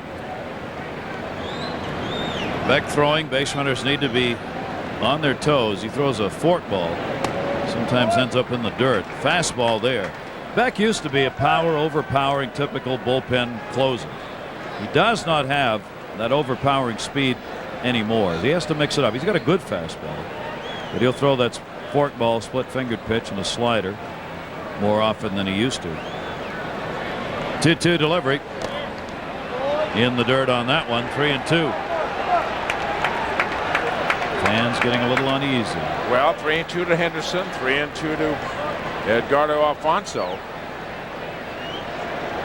Well, when a pitcher goes to a lot of 3-2 counts, he will tell you what he feels about his stuff. He doesn't like it. The confidence factor. 3-2. See if he comes with heat. I think Tommy's at a point in his career where he is really afraid to throw the fastball in a fastball situation. Huh? Yeah, 3-2. I say he's throwing, in essence, a lot of times you're throwing wish pitches. Yep. You know, you're throwing your wish for a line drive, you wish for a ground out. You can tell he just does not have confidence in that pitch. Runners go. 3-2, and that's ball 4. Throw down, but it didn't matter. The Mets bases are loaded. So Beck has walked 2 coming on in relief. Now the Mets get the middle of the order, and the boos for Jim Riggleman, who makes his way out. Riggleman's having a pretty heated discussion with Jeff Nelson. If they were arguing about the pitch, I don't know what they were arguing about. That looked like it was way inside Alfonso. Saw Nelson tell him, go to the mound. You see Nelson? Yep, get out there. Go out there. What are you doing here? He can't be arguing balls and strikes. If he were, he'd be thrown out of the ball game. He may be saying something about, you know, get off my catch. If he argued balls and strikes there, he's out of the ball game. But that pitch, that 3-2 pitch, didn't even look close. So Beck, who was back, is now gone. A single flied out. Jim Riggleman brings on the 23-year-old left-hander. 46th appearance. His job is to get Olerud 1 away. Fastball is down low. 2 balls, no strikes. Beck came out of there a third of an inning. 1 hit, 2 walks off him. And the Mets with a chance right here to get back. Cubs leading at 2-0. Ordonez at third, Henderson at second, Alfonso at first. And Olerud 1 for 4, lifetime off Heredia, takes the strike. John's hitting .255 off left-handers, .323 off right-handers this year.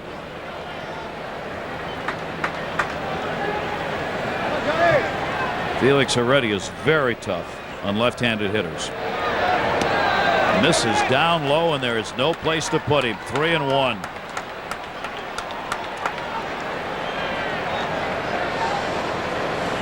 That's with a chance for the big inning. Ordonez had the single. Henderson got the walk, and Alfonso got a walk. 3-1. And drilled by Olerud into the corner. Glenn Allenhill's got to chase it down. Alfonso will come to third base, make the turn and hold. Now starts again and holds. 2 in. Game tied. Olerud a 2 RBI double.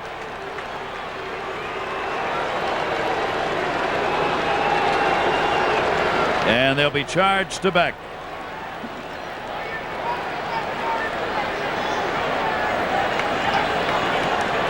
John Olerud does it again. You can just smell it and see it coming. All the 2-0 pitches, 3-2 counts, etc.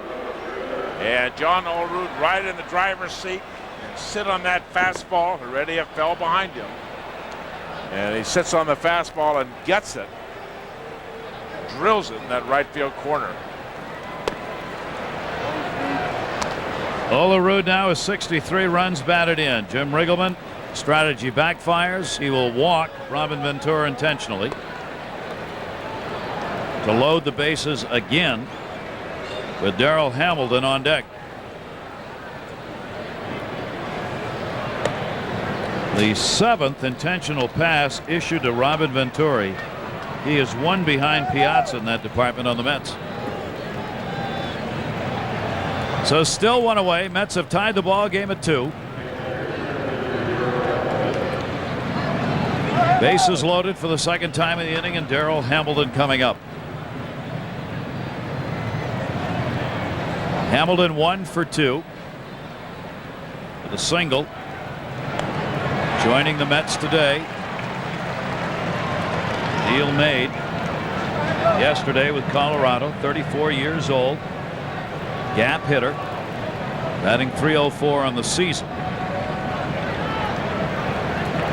Felix Heredia trying to get a ground ball. Gets the fastball for a 2-strike count.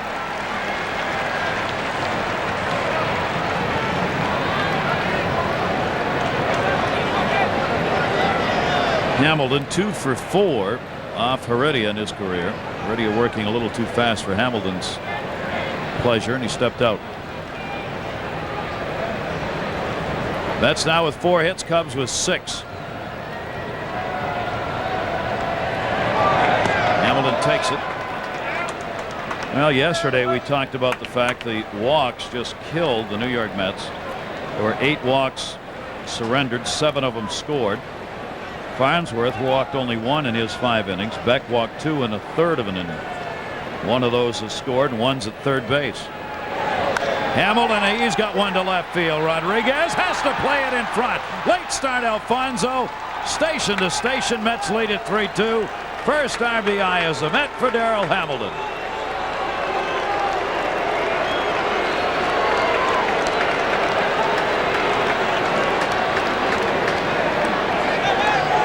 The Chicago Cubs playing way around the left field and trying to defense Darrell Hamilton and playing them probably deeper than they should. Just a contact hit, line drive to left field, and Alfonso will make sure that it falls in. You can see the left fielder Henry Rodriguez is playing pretty deep on that ball against Hamilton. Cedeno, bases loaded.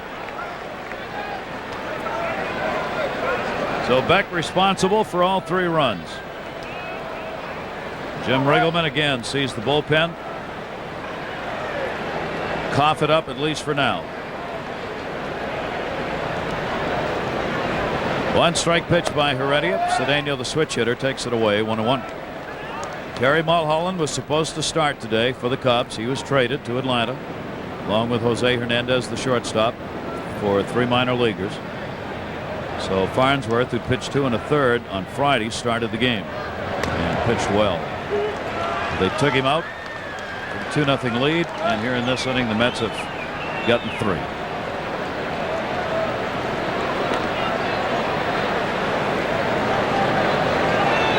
No salamis for Cedeno yet in his young career. 1-2 delivery, infield halfway, swung on and missed. Heredia gets the strikeout.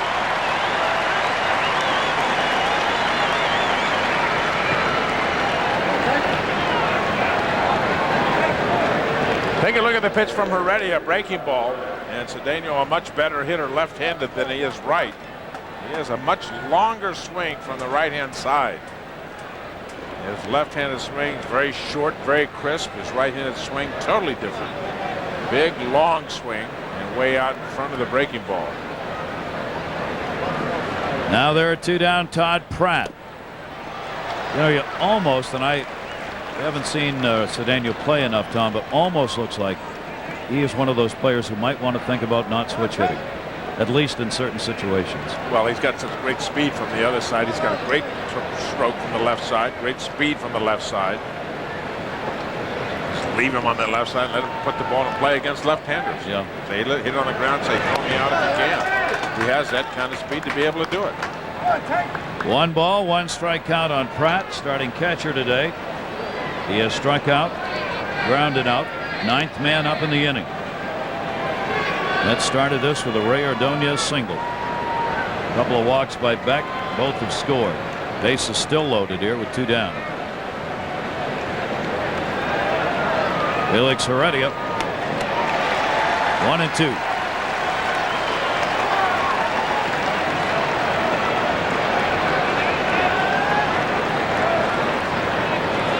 Heredia will mix it up. Got a good fastball. Slider. Change up, but rarely uses it. Dan Serafini and Steve Rain Trains up for the second time in the bullpen for the Cubs. 1-2 delivery with 2 away. That one drilled to left. Rodriguez an atom ball. Brad hit it hard, but right at him. So the Mets pick up 3 runs. They do it on 3 hits and a couple of walks and have taken a 3-2 lead. Look, game's in progress. And now Leiter, with a career high 12 strikeouts and only 1 walk, now has a 1-run lead. Hang with him. Hill, Ordonez, or Ventura. Base hit. Infield single on the chopper. Give him to him. I give you Hill. That looked like trouble from the start. Hill did not get a good jump out of the box, but it looked like it could have been a little 2-car pile up there between Ventura and Ordonez. And you knew that Robert Ventura could sense Ordonez right there. And it's either you make it or don't play there. No chance to glove it. You got 1 shot at it barehanded and throw it within 1 step. And you might get a runner like Hill, who does have good speed. But those infielders, they've got eyes in the back of their heads. They know that the other infielder is right behind him. And no question that Ventura could sense Ordonez coming right in on his left. Henry Rodriguez, 7 hits for the Cubs now, hitting them at 7-5, but trailing a run. Rodriguez, he's not had a particularly good series. 1 for 9, 0 for 1 today and a walk. Waves on the Leiter delivery, 1-1.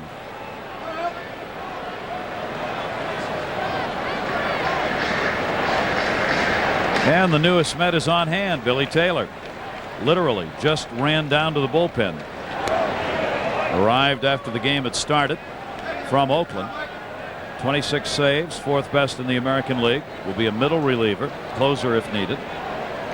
Saying, hi, I'm Billy Taylor. He got a 6 o'clock, excuse me, a 6 o'clock flight this morning to get here to Chicago. Billy Taylor, and I don't play piano. Maybe he does. Billy Taylor, the great pianist, of course. That's not the same Billy Taylor. 2 ball, 1 strikeout. Big cut by Rodriguez. 2-2 away from him. Not even close. A couple of swings that Henry Rodriguez has had, and it doesn't even look like he's close to the ball. Now Leiter can be really tough on the left-handers when he's got that slider going. 2-2, just missed. Rodriguez lifetime has had only 1 hit off Leiter and 8 at bats. Cubs trying to get this game tied up again or a lead here in the 6th inning, as what had been a pitcher's duel is now beginning to turn into a Wrigley affair. But the wind is still blowing into them. Throw to first, Olerud over, and not a big lead for Glenn Allen Hill.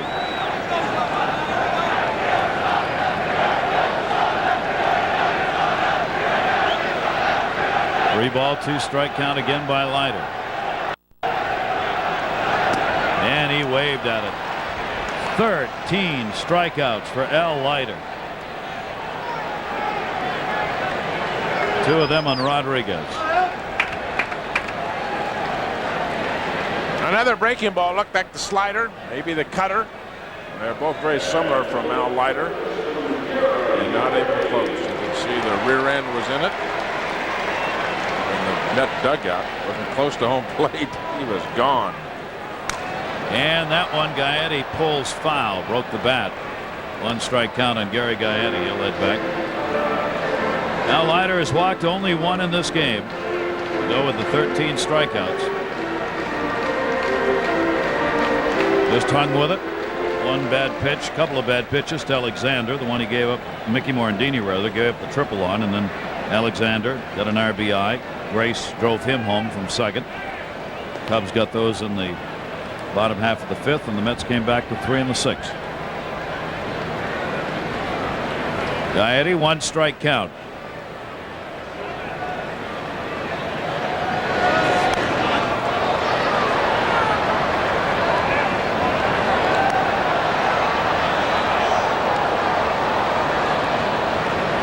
Gaetti has piled up some big-time numbers in his career. Gary Gaetti in games played is right up there among the leaders. 2,260 games at third base, 3rd highest in Major League history. Brooks Robinson, the all-time leader, 2,870, and Greg Nettles at 2,412. And then Gaetti, 2,260 here today. And in those games, there's the average. The reason the games vary because he's played position other than third.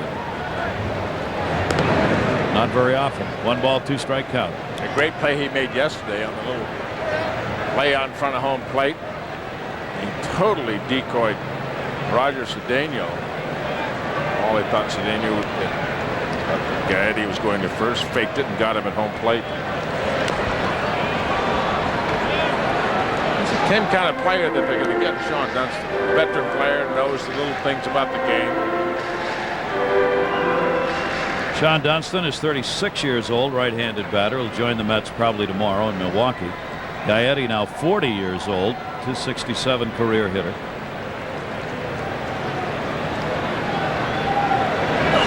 Up high. Kind of interesting on Gaetti, the games played. When he reaches the 2,500 mark, which he should this year, needs 38 more games, he'll become only the 40th player ever to have played 2,500 games. I'd have lost that quiz. Me too. You'd think a lot more than that, wouldn't you? Yep. Swung on, foul back again. That's in Major League history. Yeah, that's high. 39. You'd have got me on that one. And a guy like Gaetti, who was, when we came in for this series, hitting under 200, you wonder, 40 years old, is this the last couple of months of his career? The Chicago Cub Ball Club is going to be remade, has to be remade. They're an older club, a club that can only beat you when they hit the home run. I mean, that's a simplistic statement, but that's the way they are built. They're built to win when they hit the ball out of the ballpark. Riggleman loves the veterans. Gaetti still plays decent third. Runner goes and foul back. Hill took off on that one with a 3 ball, 2 strike count again on Gaetti. Eddie Lynch, the GM of the Chicago Cub team, former pitcher, of course, with the Mets, and former assistant GM under Joe McIlvaine in New York with the Mets. Now the GM here. He was over there talking to Steve Phillips earlier. Walked him. And they were together for about 20 minutes. And it looks like Eddie Lynch was talking on one of the local TV radio stations here. But Steve Phillips and Eddie Lynch were locked up in conversations. That man, Steve Phillips, the general manager, he's been on the phone the last half an hour. I've been keeping my eye on him. Got more work to do. Trading deadline's gone, but that doesn't mean you can't trade. That's right. You can get guys through waivers. What a lot of teams will do right now is put their entire roster on waivers. See how many guys go through. That's what they've done in recent years. And that clears, if they clear everybody, there's the Mets' second newest addition in the bullpen. He got here at the start of the game, Chuck McElroy.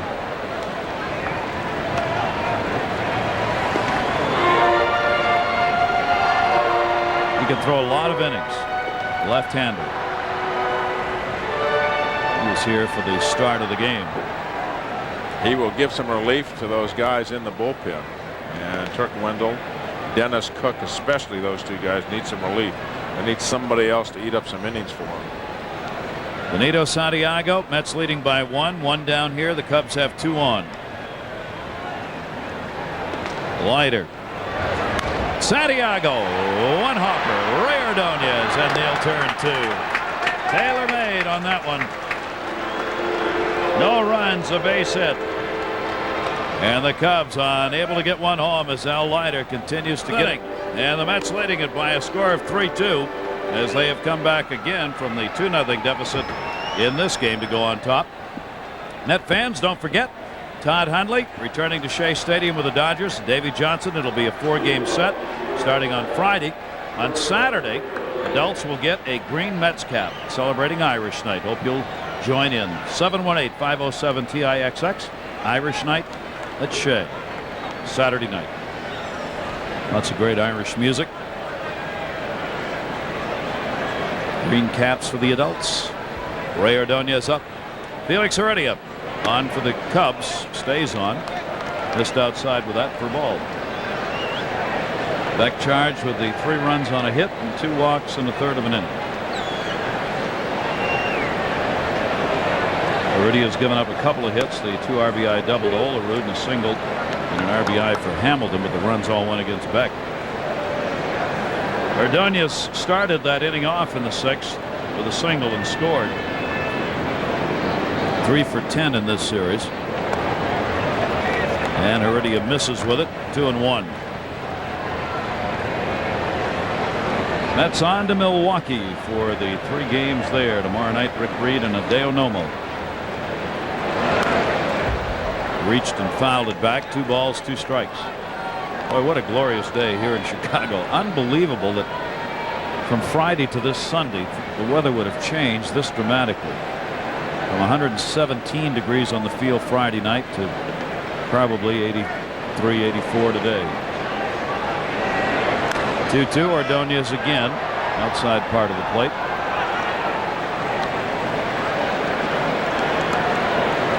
Adding Darrell Hamilton, the Mets now have the leaders in fielding percentage at second, short, and center.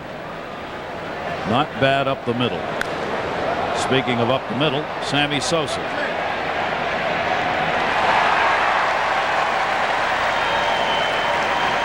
One away. That ball hit a long way by Ray Ordonez, and yesterday that probably have been off the wall. Potentially even a home run, maybe not, but it would have made the wall yesterday. Ordonez, not great power, but put some sting into that one there. The flags. Straight in off Lake Michigan. We were talking before the game to Val Jackson and Mookie Wilson. And Mookie was hitting us up again for that entrance to the Hall of Fame.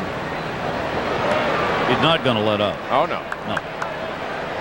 But one of the things you're talking about on that bench before the game, Cookie Rojas, it's always the same guys kind of out there watching everybody take batting practice. And Fergie Jenkins came up, his name. There's Cookie. Jenkins, the Hall of Famer, great right-hander for the Chicago Cubs. And the great sinker ball that he had here. Talking about 7 years in a row that he won 20 games. There's a pennant for Fergie Jenkins. And the great sinker that he had. And he knew how to pitch in this ballpark. And got a lot of ground balls, Fergie Jenkins did. And he could strike you out, too. He certainly He could. could throw hard. But he knew in this ballpark to be successful, you got to keep the ball on the ground. And that's exactly what he did. He had over 3,000 strikeouts. 1 ball, 2 strike count on Al Leiter. And Leiter fouls that one off. Al's had a sacrifice and has popped up. 1 ball, 2 strike count. 1 away. Now in this ballpark in the summer, we've mentioned, as we said yesterday, this ballpark not as great a hitter's ballpark as everyone thinks. Already with a strikeout because of that cold weather at the beginning of the year when the wind blows in. You know, it's only been a couple of weeks, but already people are talking about the WB's newest comedy, Movie Stars. Harry Hamlin. Early in the year, late in the year, Wrigley is really a pitcher's ballpark. It can be very cold and the wind in. It can be very cold in April. Ooh.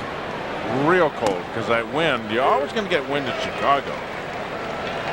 Actually, the wind blows with more gusto and more often in Boston than Chicago, but the nickname is here is owned by the city of Chicago.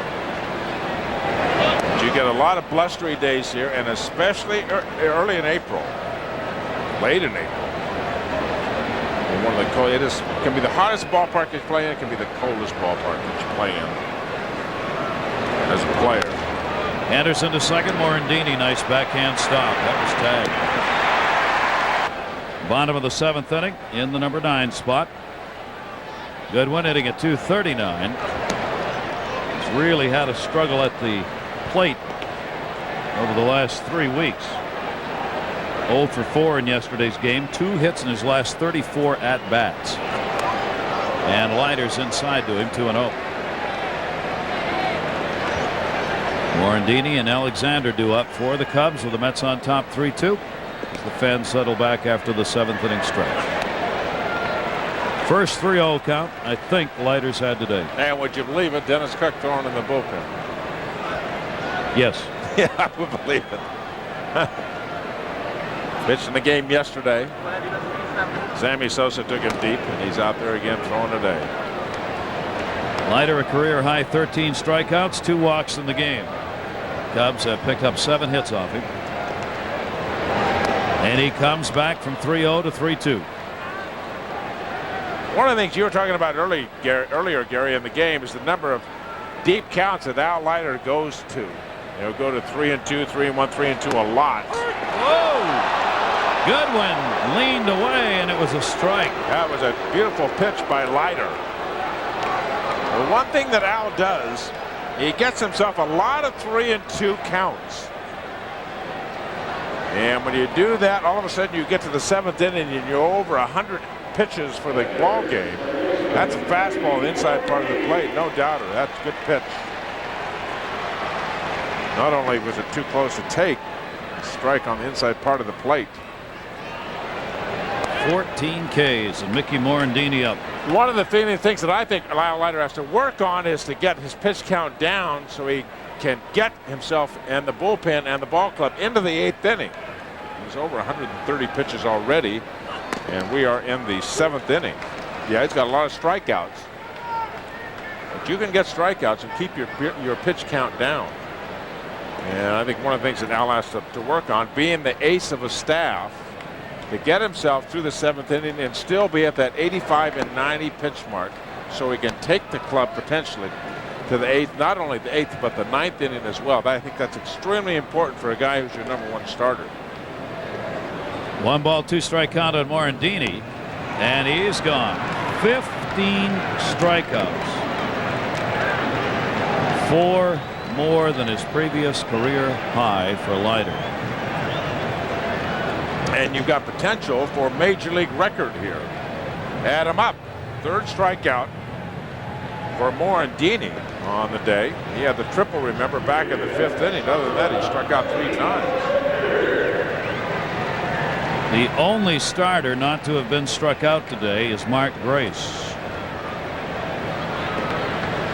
Leiter has had at least 2 strikes and 2 strikeouts in every inning except the 6th. And a 1-strike count on Manny Alexander. Alexander's worked him hard. He struck him out, but he's delivered 2 singles and an RBI.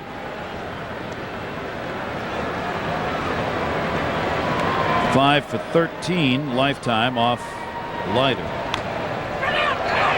Pratt. He's got it. Good inning for Al Leiter. Retires the side in order. Had the lead. Mets took it away in the 6th inning.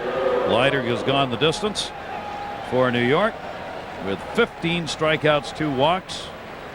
Beck is the pitcher of record right now, and here is Don Serafini out of the bullpen, 4th pitcher for the Cubs.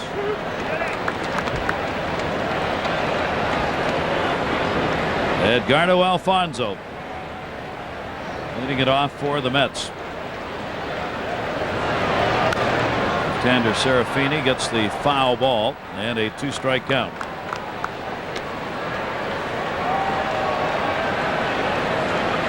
For Edgardo in the game, a walk in that 6th inning, and he came around to score. 0 for 2 today, but 3 for 11 in the series. Olerud and Ventura due up in the Mets half of the 8th.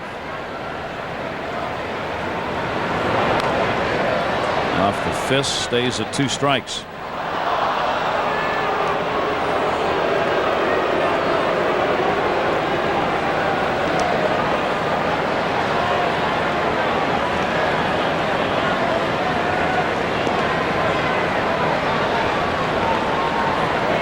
Serafini, both a starter and a reliever. He's made 4 starts. His 35th appearance, though. Right now, the Cubs are just trying to cover their bullpen. They have had to use it so extensively. Most of these are coming on for an inning for Jim Riggleman, and then he tries to get them out of there to have somebody available for the next day. Serafini on for Heredia, worked an inning and 2/3, no runs, 2 hits, and 2 strikeouts. One of the things about that Cubs staff, Gary, it came in here, a couple of people said, well, did the Cubs trade Steve Traxel? Heard his name all over the place. And the way he pitched here the other day, had a big lead on Friday and could not hold it. And the Mets came back and won that game on Friday. And you would think certainly that the front office, Chicago Cub front office, down on Steve Traxel. And I'm telling you, if you've got a warm body and you can throw, you are valuable in the major leagues. Pitching, there is just not enough of it. And warm bodies are valuable. It's one of the advantages the Mets have had all year and the Cubs haven't. That they've had a bullpen that has done a great job for them. Riggleman has not. Alfonso to third. Gaetti's going to have to hustle this over. And dies. Steve Traxel is 3-14. Got a chance to be a 20-game loser. And had a game the other day. You take a look at the play by Gaetti. Sets, boom, and get rid of it quickly. What would have happened if Roger Sedane had been running that one? Would have been at second base. Yeah, infield base hit. Look at that 40-year-old arm right there. Yeah. Looks like a short arm batting practice pitcher the way he throws, Gary Gaetti now. Grounded to second base by John Olerud. Bobbled by Morandini, who doesn't miss many, but he does on that one. And the error will be charged on Mickey Morandini. One of the surest hands ever in the game at second base. Well, he does normally have sure hands. He does not have the range of an Edgardo Alfonso, and usually what he gets to, he will make the play.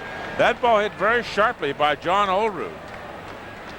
And Olerud, who does not run well, should have been an easy play for Morandini, but he looked up off the ball just at the last second. Cost him an error. Third error of the year, Morandini, and it sets the stage. Maybe Olerud a turn will stay on the base hit by Robin Ventura. So with one away, the Mets have runners on at first and second. Mickey Morandini made two errors May of '98 against Houston. Since then, in 216 games, that is just the fifth error he'd made at second base. And you might be able to understand that if Morandini played an artificial surface where you get all these true hops. But I mean, this infield is a little rugged. You look down on the top of this infield, you see some bare spots in the grass. I mean, you would think somewhere along the line you got to make more outs than that, more errors than that, excuse me. Darrell Hamilton has already delivered for the Mets in his first game, an RBI single in the sixth. He's 2 for 3.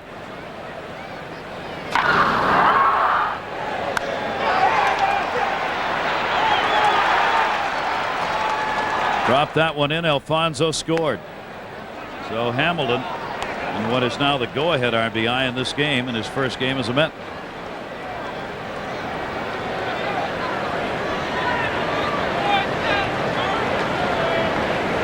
Two on and one away.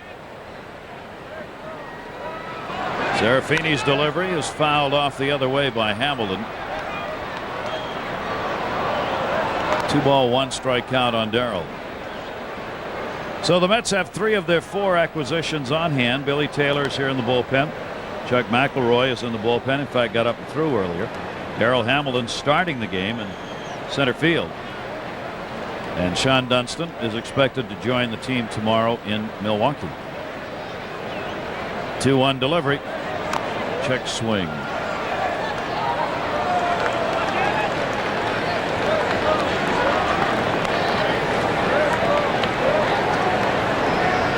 Al Leiter, Dave Wallace, the pitching coach, on the left.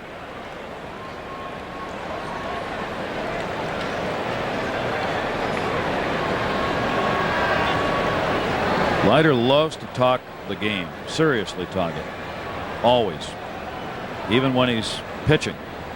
He'll come into the dugout, exchange views and comments with players and coaches, and around the clubhouse. He is one of the most interested players in the game of baseball I've seen. Wants to know why? Wants to know opinions. What do you think? Why does that happen? He may have his own ideas. He just is not against hearing somebody else's opinion or somebody else's idea, just to compare it to his. Hamilton down to first. Mark Grace, great stop, fair ball. That saves at least a run. Runners move up, 2 down. You know, you may say that's a great play, and it may be it is an understatement in the sense if you look at the at-bats that Hamilton has had, there is not one ball in the entire course of this game that he has pulled to the right side, and when he does on this pitch, it is just inside the line, and Mark Grace still made the play. That is an outstanding defensive play.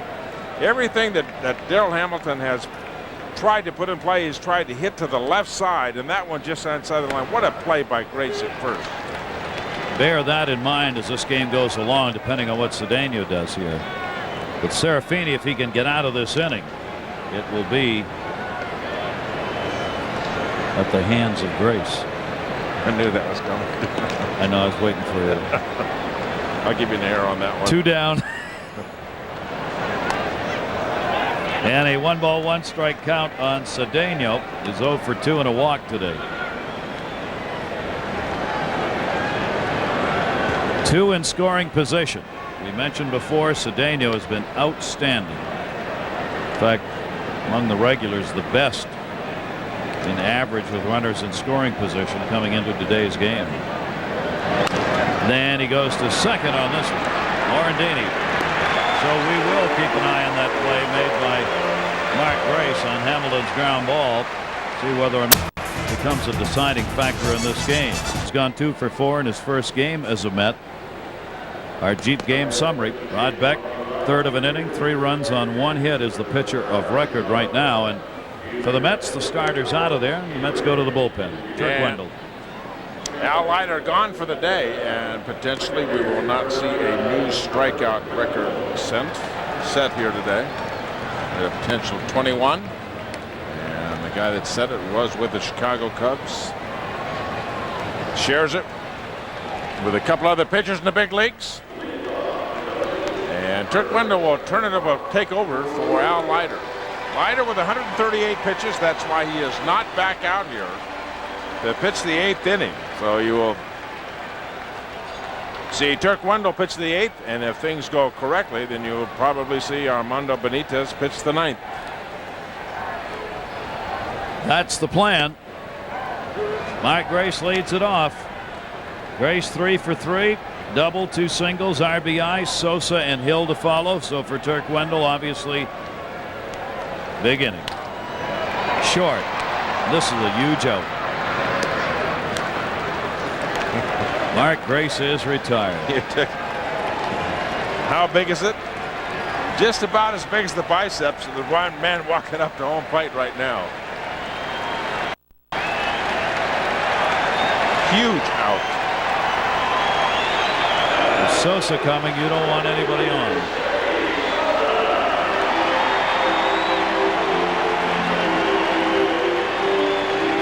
Fans bowing to Sammy.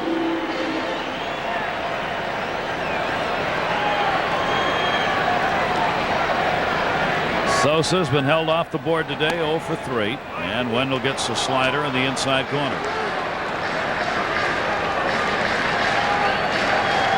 That's the 2nd consecutive pitch that Sammy Sosa has not liked. He did not like that slider and the strike call by Jeff Nelson. He did not like the strike 3 call against him in the 5th inning.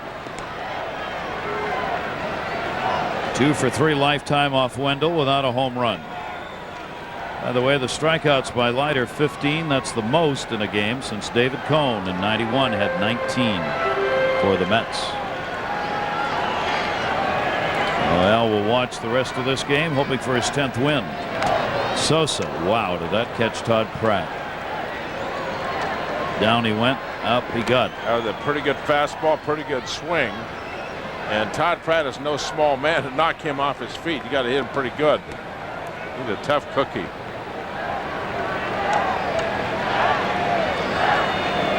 Look at it again. Good fastball. Boom.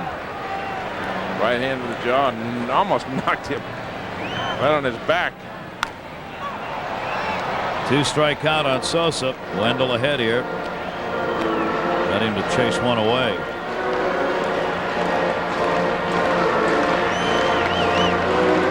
Kirk Wendell in the opener of this series worked an inning, struck out one, didn't give up anything. 2-strike delivery to Sosa, way outside with a slider. 1 ball, 2 strikes. Wendell just all over the place out there on the mound, kicking up the dirt, slamming down the rosin bag. Talking to himself. Settle down, settle down. He'll do that all the time. There's his emotions on his sleeves out there. Strike 3 called, and if Sosa didn't like the others, he's not going to like this.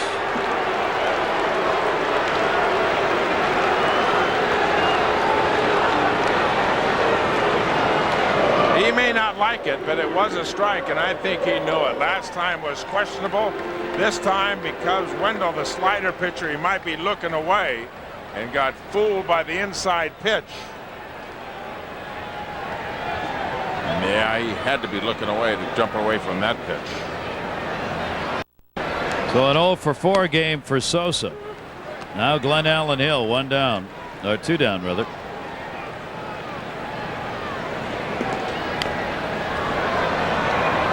Foul back by Hill. Wendell's up in the count.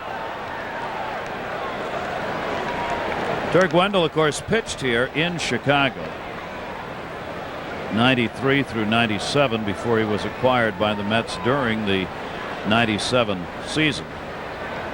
He was up and down in the Chicago organization, some of it rehab work. 2-strike delivery. Just outside with that. 1 ball, 2 strikes on Hill, who had a single his last time up, 1 for 3. You can see Todd Pratt out there in the outside part of the plate, gets his leg way down. I've never been a proponent of that. I don't like that at all. Because what you're doing is showing the hitter which side of the plate you're going to work on, and the pitcher does not have to defend against, the hitter doesn't have to defend against the other half of the plate. Well, he took one there right off the hand. Now look, this is 2 pitches ago, way out there. See him sitting way up. Now if you think about the last pitch that he threw that he just fouled off. Look at this position. He wants a high fastball, way up high. And one thing that is not done these days is coaches relaying to the hitters what the catcher is doing to give away pitches. Simply, hitters don't want it anymore, and it used to be common practice 15 or 20 years ago when hitters would take that piece of information, and they don't want it anymore. I don't know why. I can't understand it. You sit there and you watch the catcher in the situation of this at bat, he'll tell you where they're going. Well, he went outside. He got that one. Out record earlier. I thought you would lead me right into it, but you were magnanimous in your attitude. You deferred. I tiptoed around it the best I could. Yes, you did. Without being totally blatant. 19 for Cone and Tom Seaver, 1970. Now the consecutive strikeouts in that game were what? 10. And the pitch on each of them. 10 consecutive Ks in that ball game. That was to end the game too. It was the last.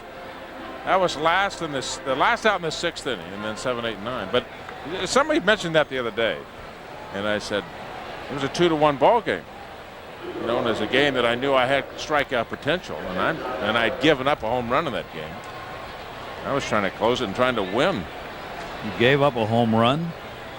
Oh, I know. Excuse me. I can't believe And that. those 10 strikeouts. There weren't too many 3-ball counts. No, I bet there weren't. No. We did not go to 3-2. We didn't do 3-2 then. That's why you had the arm to have 10 consecutive to end the game. Here is Todd Pratt working against Steve Rain.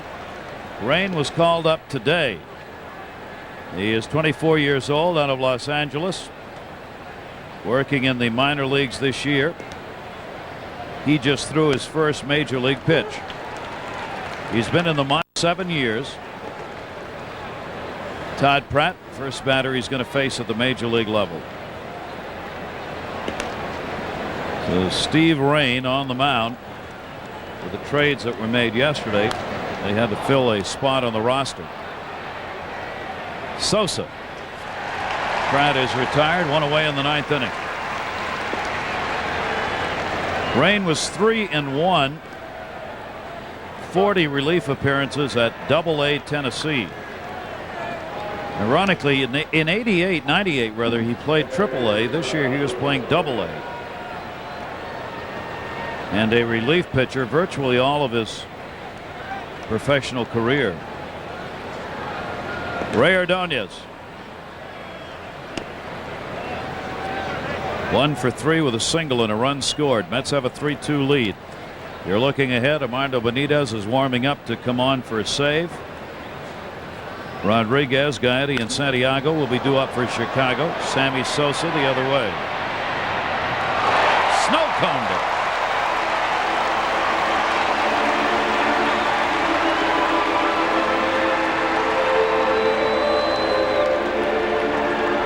He is fun to watch offensively and defensively. And he looks like he misplaced that ball. I think half of that was staged just to stay out of a collision with Glenn Allen Hill in right field. That wind just pushing the ball a little bit away from him. He is some athlete, that guy.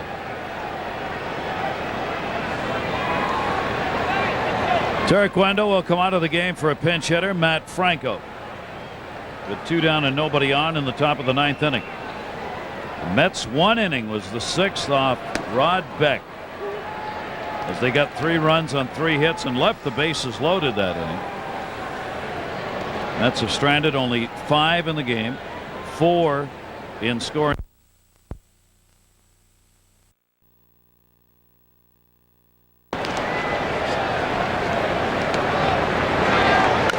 Grounded to second, Morandini. We got him. What a good inning for Rain in his major league debut as he retires the Mets in order. Now we go to the 9th inning. Bottom. What a great day here at Wrigley weather-wise and a fine ball game. Take a look at our GM turning point of the ball game. Newest member of the Mets, Darrell Hamilton. RBI single, 6th inning. Alfonso scored, and right now it is the go-ahead RBI. And second in the National League, Armando Benitez. This his 54th appearance. So they get their work out of the bullpen. Benitez 1 and 2 with an earned run average of just over 2.01. And when you look at his line, 53 2/3 innings pitched, 88 strikeouts, 88, and 53 innings. That will tell you you're going to get some heat from Armando Benitez. Got his 11th save in that game on Friday. Even though he had to struggle a bit. In fact, the last out was a ground ball he knocked down. Almost couldn't find it in time at his feet. Henry Rodriguez, center field. Way back at the ivy. Looking up. Tie game. 1 pitch, 1 swing, 1 run, 3-3.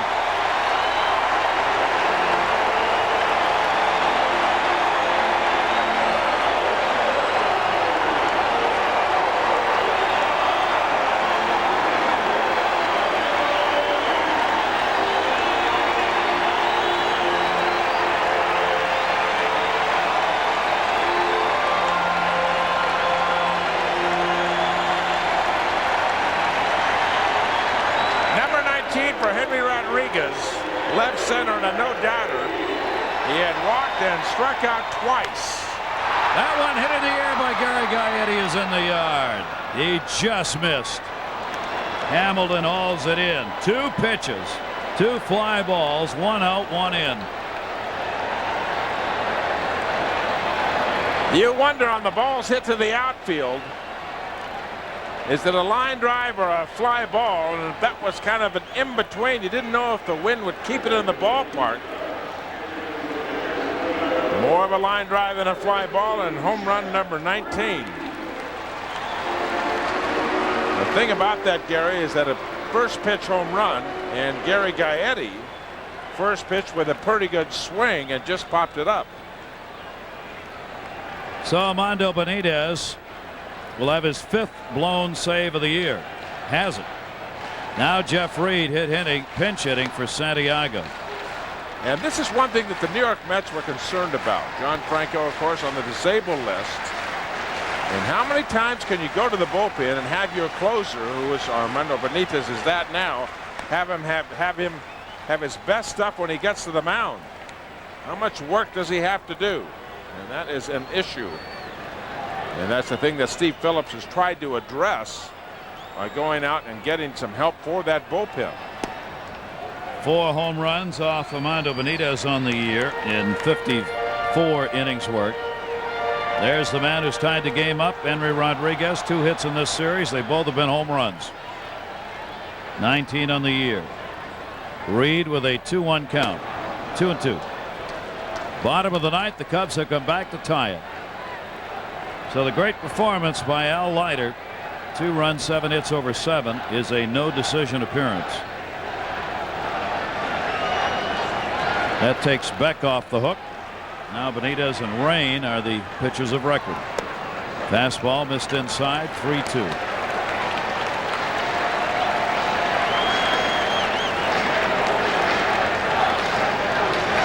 Tyler Houston's on deck to pinch hit for Steve Rain, the pitcher.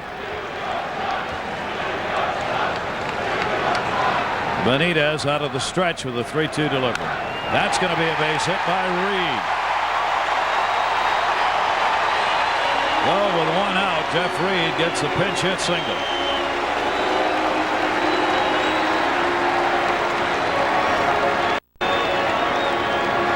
Yet another 3-2 count.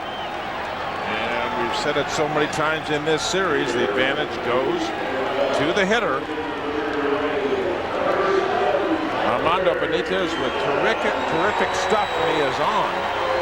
And when you see 2 balls that have been hit as hard as they've been hit in this inning against him, and you wonder, is he on the verge of having something less because of the fatigue factor? There's Dennis Cook. He starts to get loose in the Met bullpen. He pitched yesterday. Pinch hitter Tyler Houston, and the fastball in for a strike. Left-handed hitters coming up here against Benitez. Houston, a backup catcher, third baseman, first baseman. He's played them all.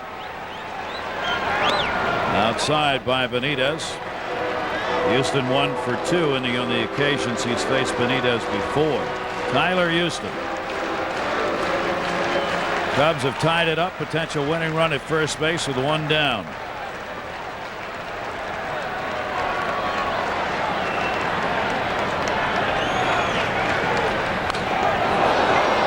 Pretty good cut on it. Fouled it right straight back. Benitez coming into this game, left-handers have hit better against him, but not much. 178. Right-handers 124. Giving up 4 home runs now. 2 to right-handers, 2 to left-handers. 1-2. Runner at first base. Stays that way.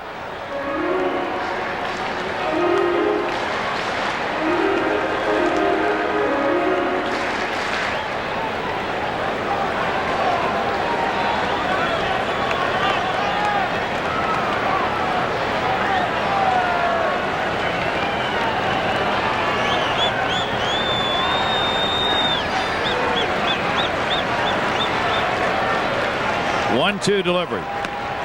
Strike him out. Called, third strike. I think, Tom, you know, there were people who were kind of booing John Franco, even at Shea. But he was 19 for 20 in save opportunities. That's a professional big-time closer number. John, of course, whether he could back or not remains an issue. You got Armando Benitez now, 11 for 16. I mean, that starts to mount up in blown saves. And they are 2 different types of pitchers, too. Yep. Armando Benitez is a stand-up straight-up pitcher, and his power comes from his arm. And fatigue is a factor. He doesn't generate a lot of strength from the lower half of his body.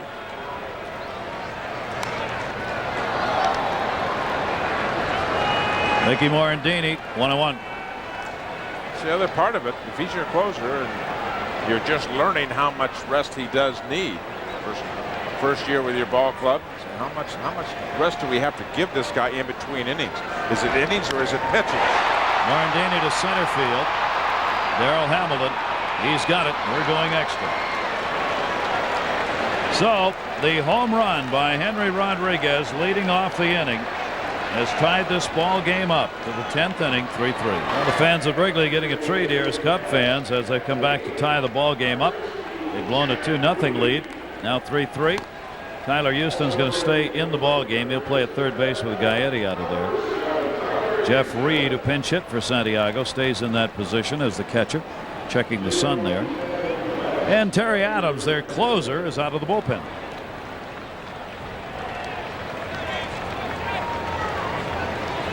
Hoping he doesn't have to go many innings. Boy, we've seen in this 3-game set all of these pitchers a couple of times already. Adams is 3-2 and his 28th appearance for the Cubs, the 3.2 earned run average. As Gary said the other day, the closer of the future for the Chicago Cubs. Pitcher of the moment. 3-3 game, 10th inning. Mets have gone 3-2 in extra innings, and the Cubs 3-1. When you have a pitching staff that's struggling the way the Chicago Cubs, yes, the pitcher of the moment. Who's the best pitcher you got? The one we got on the mound right now. One right out there. Anderson takes it inside. Ricky's had a walk, 0 for 3 today. Batting at .312 on the year, and the head on the count 2-0, and Terry Adams.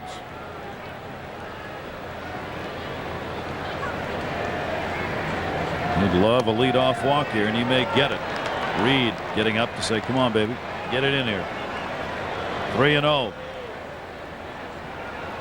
Mets have had only 3 walks today. Farnsworth gave up 1 and Beck 2. 2 by Beck scored. Chicago's had only 2 walks today off Leiter. That's all the Met pitchers have given.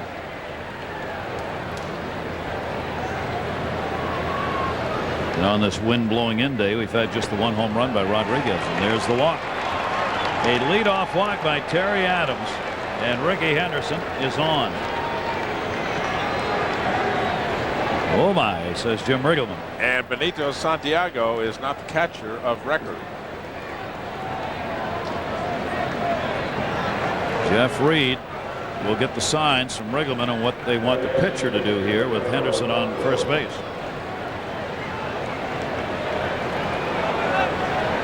Edgardo Alfonso 0 for 3 and a walk and a run scored. Adams over.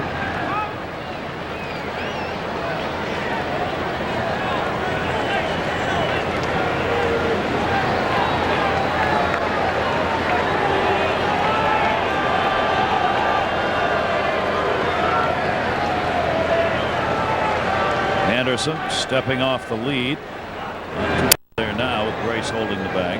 A lot of those signs coming from the bench. Obviously, Jim Riggleman wants to know what Ricky's going to do. It looked like Ricky was trying to break and guess on the first hold by the pitcher.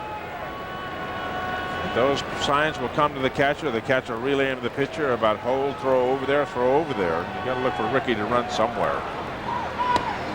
Taken, Edgardo Alfonso. A lot of times the things that happen, Gary, is that they concentrate so much on the base runner, and you get behind your hitter at the plate, make bad pitches to him.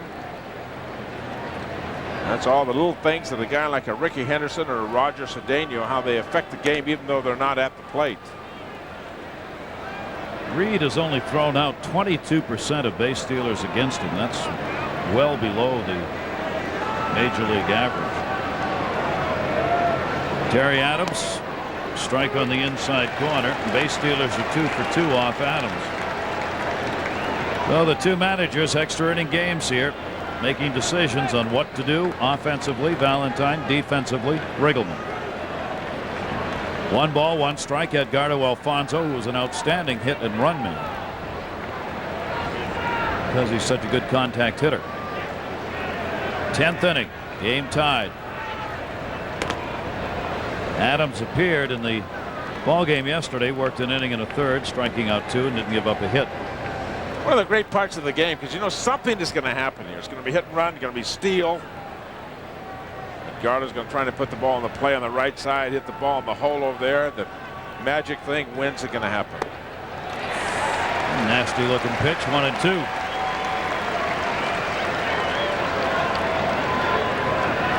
You can see with that swing that Edgardo certainly trying to hit the ball in the hole between first and second, between Grayson, Morandini.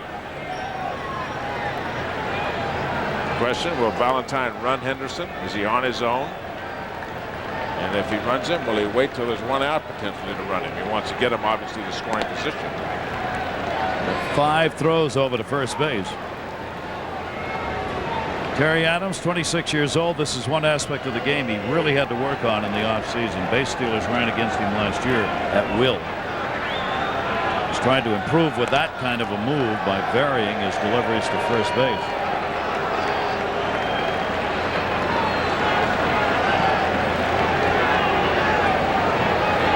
He's a ground ball pitcher, predominant ground ball pitcher with a sinking fastball, hard slider.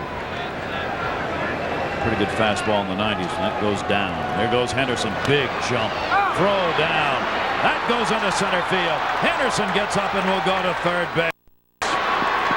A stolen base and an error puts Henderson at third with nobody out.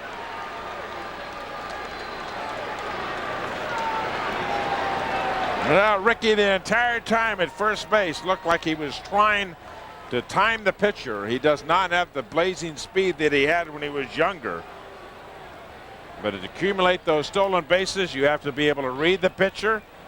When he guessed it just right. That is just smart base running. You get caught once in a while. No chance for Reed. A bad throw by Reed. Infield in. Alfonso pops it up on the 2-2. Foul ball. Ricky now with 28 stolen bases on the season, caught 11 times. The Mets with a huge chance here in light of Anderson's ability to motor over to third to get the lead back in the 10th.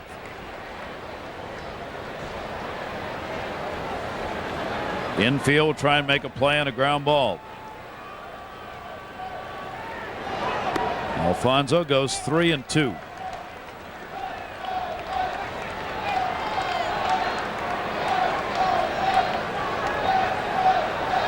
One for 6 lifetime off the 26-year-old reliever of the Cubs for Alfonso.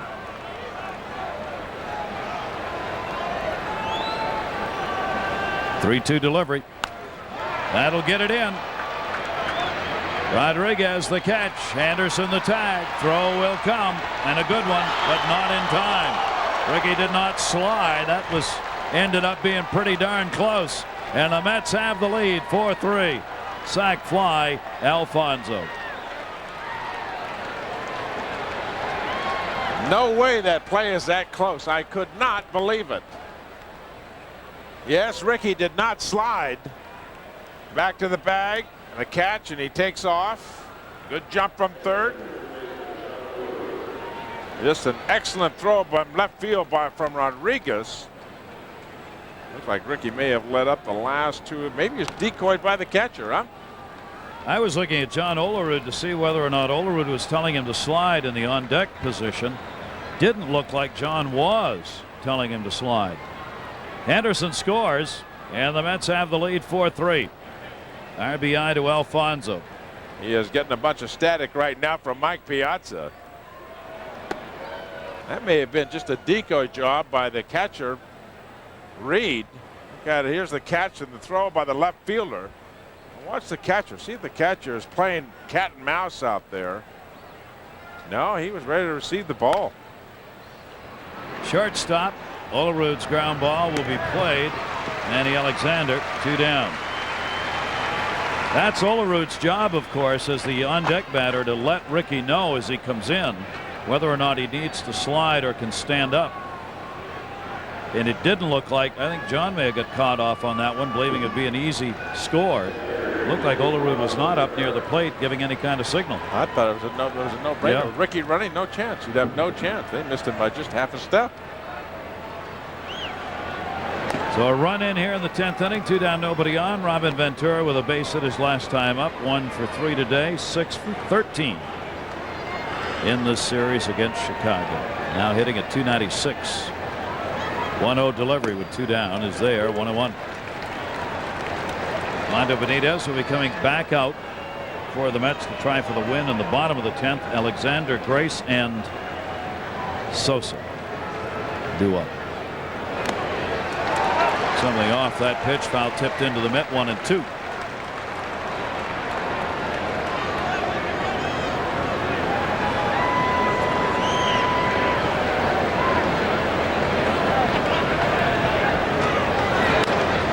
Towards the gap, right center field.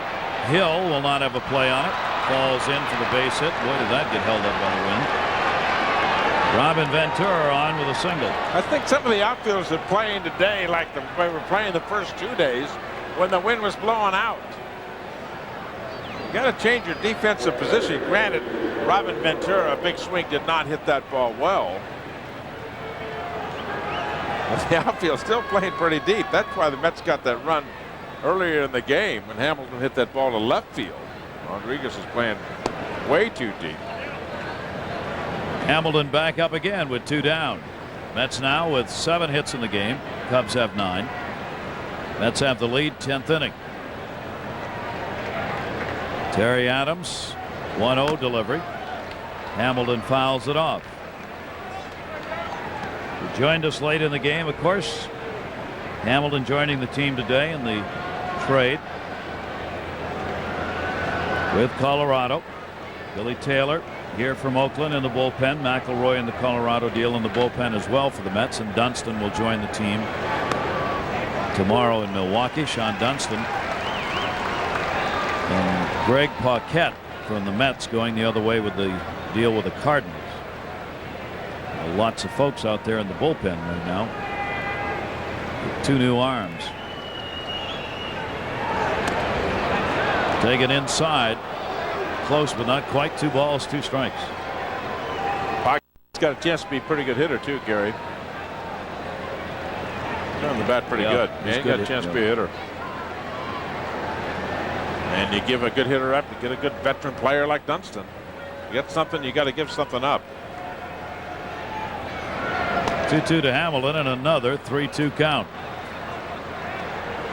So Ventura at first base will be running on the 3-2. Grace moves behind the base runner. Boy, what you just said is just a lesson in there. 3-2. All of a sudden, advantage to the hitter, advantage to the base runner. The base runner's in motion.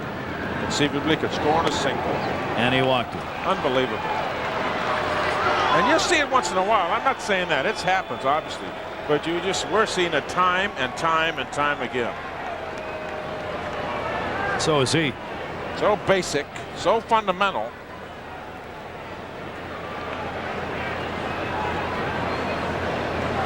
Just amazing.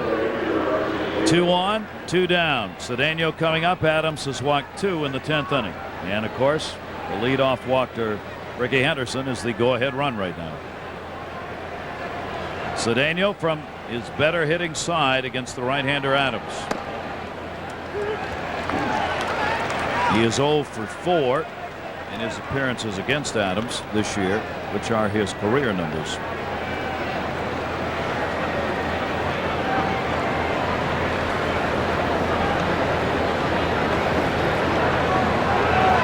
Cedeno takes the strike, 0-2. Talking about Cedeno, with runners in scoring position, a .365 average coming into this game. I don't think anybody would guess among the Met regulars he would have the best average with runners in scoring position of any regular Met right now. 2-strike delivery. That one is out of the game for the Mets, and Melvin Moore into left field as we go to the bottom half of the 10th inning. And Armando Benitez faced the middle of this order for the Chicago Cubs. Blew the save, but does have a chance to get the win.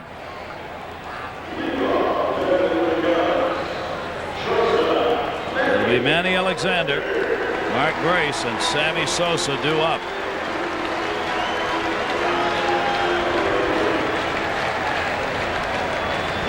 Alexander has had a couple of hits today, 2 singles and an RBI, a run scored, 2 for 4 for Manny. He's hitting at .309. Benitez. Outside, ball 1. Melvin Mora playing very deep in left field. Very deep in left field. And the thinking there, obviously, to cut off the double. Now, Cedeno in right field is not all that deep. There you see the outfield, and left field, Mora came in for Ricky, is really deep. 3-0.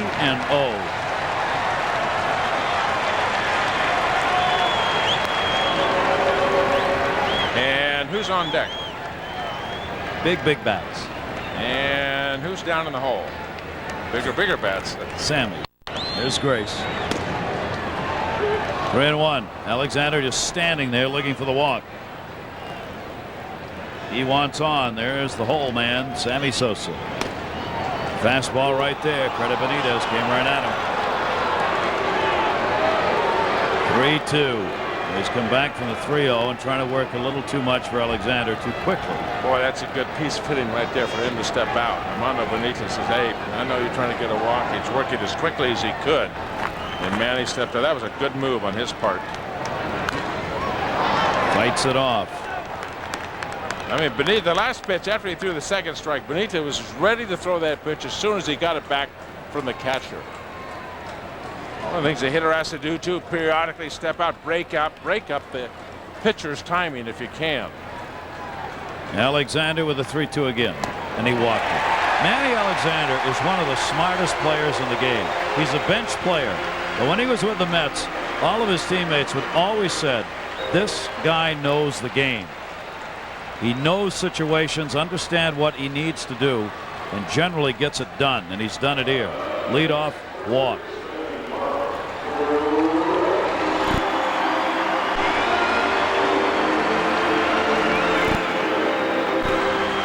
Well, there's Billy Taylor, newest member of the Mets, the closer for Oakland. Up and throwing for the first time. Here's Grace. Ball 1. Grace is the only Cub playing today not to have struck out. He has 3 hits, double, 2 singles, and a ground ball out, 3 for 4. Ball 2.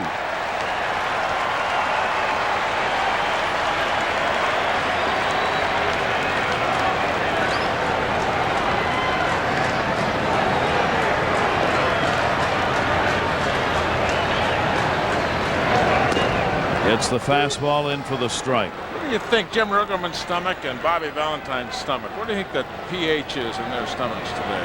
High acidic content. Man. Base hits, you understand. 3-1. Certain things about pitching that will drive a manager nuts, and we've seen it on both sides.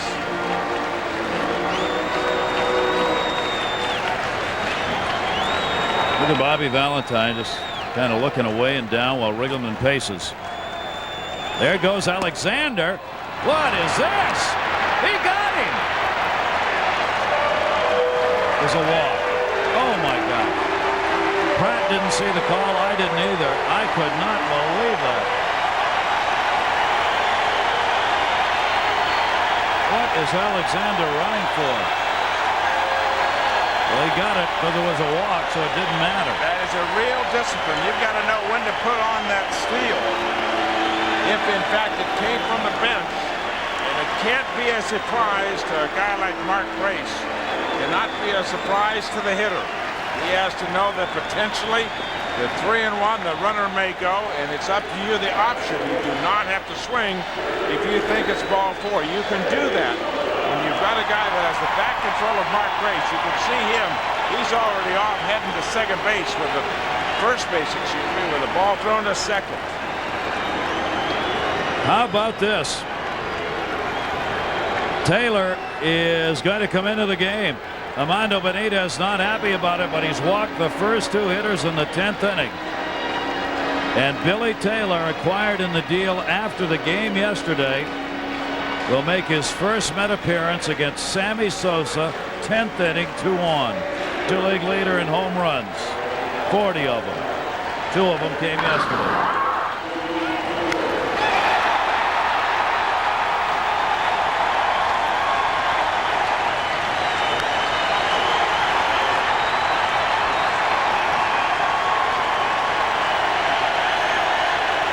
Here he is. Billy Taylor, 37 years old.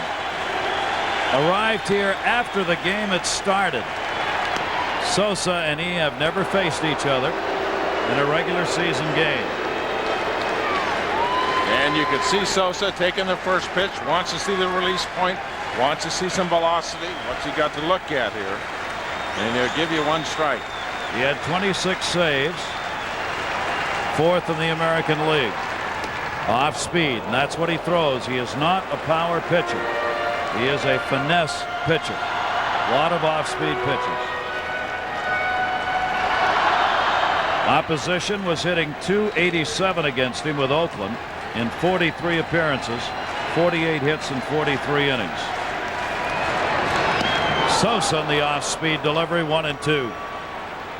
2-on, nobody out. 10th inning, Mets lead at 4-3. Alexander and Grace the base runners. Taylor gave up only 3 home runs in the 43 innings, walked 14, struck out 38 with Oakland. Off the end of the bat, only 1 play at first.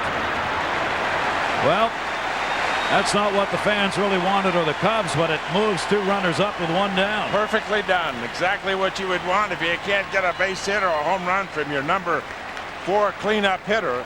At least you get them, the base runners, moved up into scoring position. And now what do? You got Glenn Allen Hill, then you got Henry Rodriguez. You'll walk Hill to set up the double play, a force at every base. Taylor delivers. That one whipped foul. I mean whipped. They're going to pitch to him, obviously. You know, walk him, set up the force at every base. And behind in the on-deck circle, Henry Rodriguez. The homer the last time, remember, a left-hand hitter. Hill has struck out 3 times today. Alexander the lead runner. The Mets will they'll give up the tying run, obviously. They're going to play back. Can't give up the winning run. Now they're going to walk him. Wow. So they will give the intentional pass to Hill to get to Henry Rodriguez. And then you'll see Dennis Cook. They did not like that foul ball, I would imagine, on the bench. I don't think Bobby Valentine and Dave Wallace liked that foul ball at all. So they got to go left-hander to left-hander. Try to get out of the inning. Try to win a ball game. Billy Taylor, 14 years in the minor leagues. Finally got up to the Oakland A's and became their closer. Now here with the Mets. That'll be his first relief appearance. Dave Wallace will come out to get him.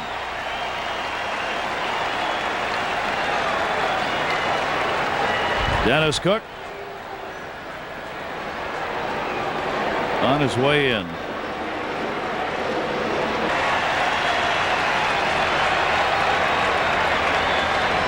Dennis Cook out of the bullpen.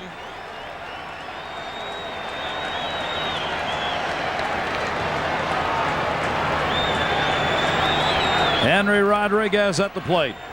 1 for 8, lifetime off Cook. Strike 1, 1 down.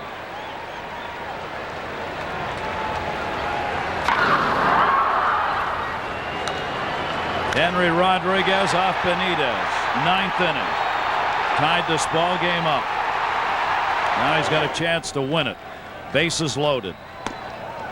Cook outside to him. 1-1. Dennis Cook worked yesterday. Not successfully. Gave up 2 runs, 4 hits in an inning. Striking out 2, walking none.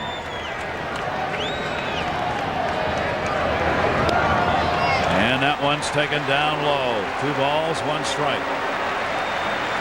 Got a dove flying right between the pitcher hitter and that last pitch. Or a pigeon. Thought he was going to land right between the 2 of them. He's flown away. 2 ball, 1 strike count. Cubs trying to come back and win it here in the 10th. Towering pop-up.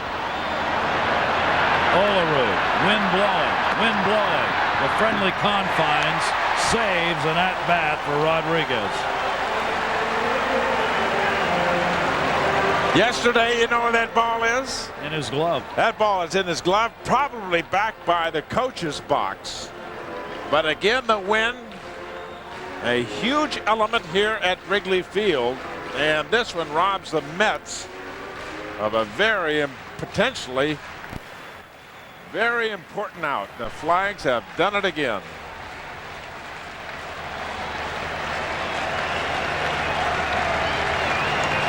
Two balls, 2 strikes. Alexander, Grace, and Hill, the base runners for Chicago. 4 grand slams in his career. 19 home runs this year, including the one today.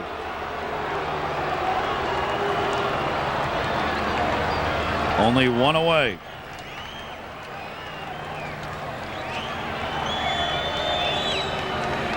Two delivery.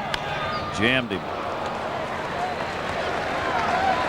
You talk about the Met bullpen. We said Turk Wendell, who has pitched in this game already, 56 games now. Benitez 54 games. Dennis Cook, this is his 51st game. The first 4 pitchers in the National League as far as appearances in games in which they pitched, the Mets own 3 out of the top 4. Dennis Cook said he was happy with the deals to get some help. 2-2 delivery in the dirt. Bases loaded, 1 away, 3-2, 10th inning. Mets lead by 1.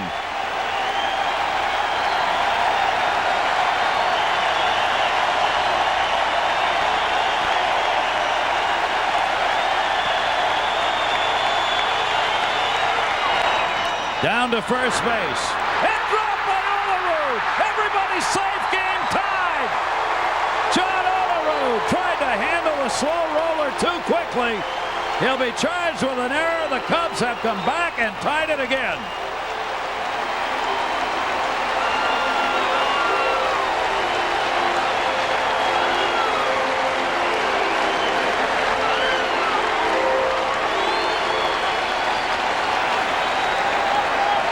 I think John Olerud was in between whether he was going to go home or go to second base and try to get the double play. It looked like he peaked right at the last second, and it cost them an out. Whether he would have gotten Alexander at home, I do not know, and maybe that's why the peak, to find out which way to go. Jose Nieves, who we have not seen in this series, is up at the plate against Cook. Pinch hitting, and he pops it up again. Olerud again. How about the wind that blew the ball foul on Rodriguez? Kept his at-bat alive. The squibber to first. Game tied at 4.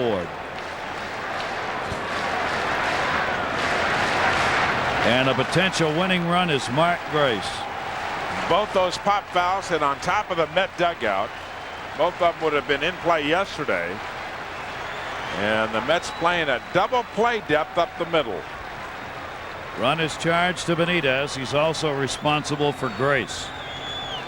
0-1 delivery. Nieves fouls it back. 1 down, bases loaded. Bottom of the 10th. Cubs 1 hit, 1 something away from winning this game if they can get Grace in.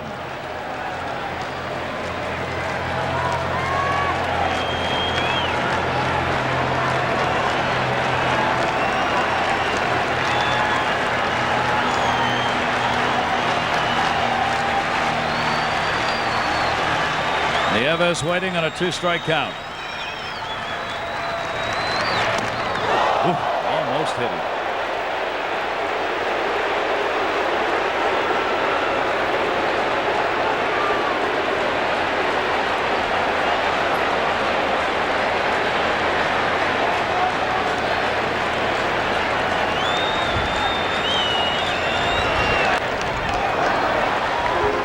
Count stays, 1 ball, 2 strikes. What a battle these 3 games have been for these 2 teams. This is the rubber match. The others were slugfests. Neither team able to put the game away easily, no matter how many runs they scored. Mets won 10-9 Friday, lost 17-10 yesterday after tying the game at 9-9. Nieves with a 1-2. Dennis Cook to him. A grounder to second base. They got a turn 2. That's 1. The relay. Good pick. They do. We will go to the 11th inning.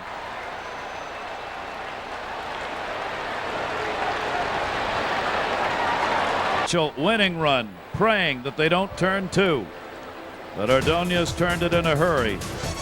And it's the 11th inning. The error charged to him, but it was an earned run as Benitez charged with 2 runs in his relief appearance. The homer by Rodriguez on that one in the 10th, and then Olerud made the nice pick to make sure the Mets got that double play to end the inning and send it on to the 11th as the Cubs, the great chance. The bases loaded, 1 down. We're only able to get that 1 run in to tie it up. Bobby Valentine rolled the dice and said, yeah, we'll play back for the double play. We are that good up the middle. And a pretty good choice, I would guess, when you've got Ordonez and Edgardo Alfonso to turn the ball in the middle of the infield. A high chopper, you probably will not get the runner at home anyway. If it's a real high chopper, you're certainly not going to get the double play. But they were looking for the ground ball, and they got it. Good play by Olerud to be able to pick that ball at first, as you said, Gary, and they got out of the inning with just the 1 run. Very deep into these bullpens now. Ray King, the man you saw on the mound, is the 7th pitcher used today by Jim Riggleman and the Cubs. Todd Pratt, who's done all the catching today with Piazza on the bench, who's still available, by the way. And the left-hander, strike 1 on the whirlybird swing by Pratt, who's had an 0 for 4 today. Pratt, Ordonez, and then the pitcher due up. McElroy's up in the bullpen again for the Mets. Don't think they want to go any further with Dennis Cook. Ray King had no major league experience prior to this year. This is his 2nd call-up. He came back up on July 1, pitching at AAA a couple of times this year. Made his debut against Atlanta at the major league level on May 21. He hasn't worked since the 26th against Montreal, a 1/3 of an inning. Gave up 1 hit. That was it. He's been off a while. King on the inside corner with the off-speed pitch, 2-2. Pratt can't believe that one.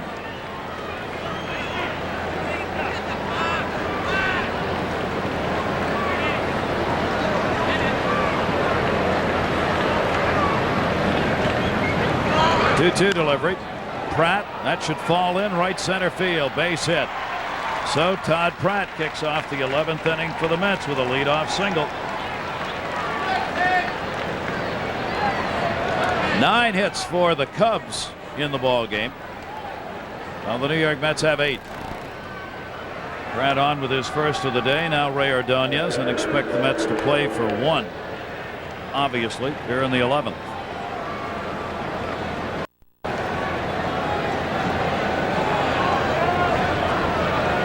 Yeah, we'll see which way Bobby Valentine wants to go. Is he going to bunt, hit and run?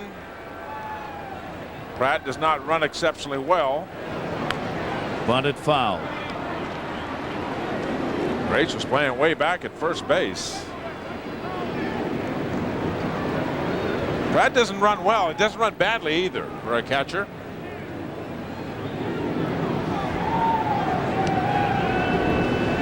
Seven sacrifices for Ray Ordonez, the most among position players for the Mets this year. Tyler Houston is at 3rd, and he's on the grass. Squared again. Looked to first base, trying to put it down Grace's way. He was charging. 1-1. You know, the amazing thing about this, Garrett, a beautiful day here in Chicago, how many people are left in this ball game, extra innings. These fans in Chicago are just spectacular. Look at this. It is amazing how many people are left in this ball game. It's not L.A. No, they're not gone by the 7th. They've seen a heck of a game. They were up and cheering in the bottom of the 9th, bottom of the 8th, bottom of the 10th. Both these teams have battled back. Ordonez takes it up high. Cubs got 2 runs in the 5th inning off Al Leiter. Mets came back with 3 in the 6th. Took the lead. Home run Rodriguez in the 9th inning tied the game. Mets in the 10th inning picked up a run on an RBI sac fly by Edgardo Alfonso, and the Cubs responded with a run in the bottom of the 10th. Benny Agbayani in the on-deck circle. He'll pinch hit for Dennis Cook. Ordonez trying to get it down. Does. Look to first on the flip. To get the out, sacrifice. Moving Pratt to second base.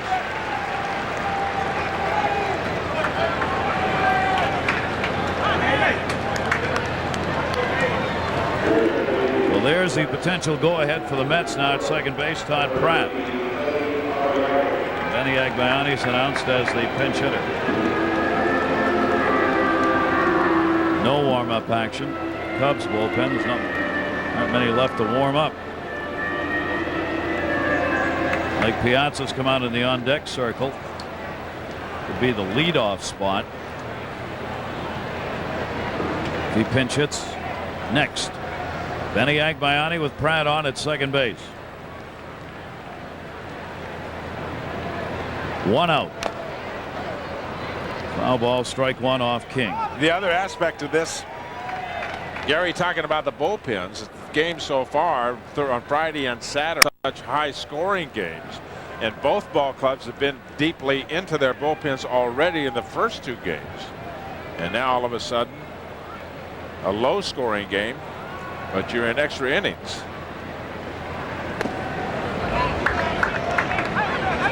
Tired pitchers in these 2 bullpens, boy. Tired bodies on this, man, on both sides. On both sides. Both teams are really tired off that Friday game in that severe heat. Agbayani, 1-1 count. Hit him.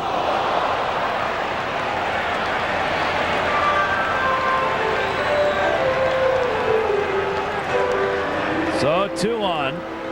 And here comes Piazza.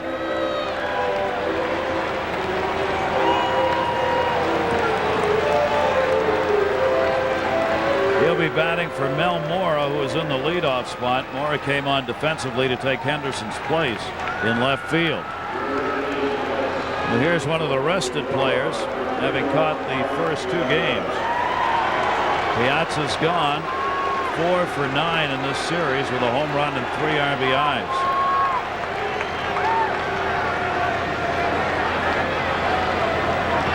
Facing the left-hander Ray, this is not the matchup the Cubs would take if they had a choice. They don't have one. I guess they do. They could get Rick Aguilera up if he's available, but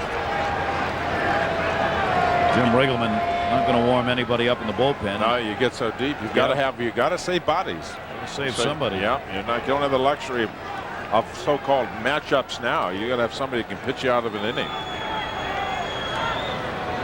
1-0 delivery. Piazza fouls it back. 1-1. What a luxury for the New York Mets when you give Mike Piazza an off day, and then you can pick your spot if you need him during the course of the game.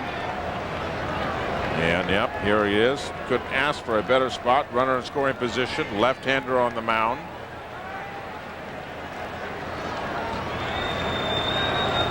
One delivery. Just looking here, just heard Tom. I didn't realize this. Rick Aguilera has been put on the DL today. That was done just before the game started, apparently. So Aguilera, who appeared in yesterday's game, is on the DL. Here's the 2-1 delivery off the end of the bat. Sammy Sosa with the wind blowing it in. Look at that root.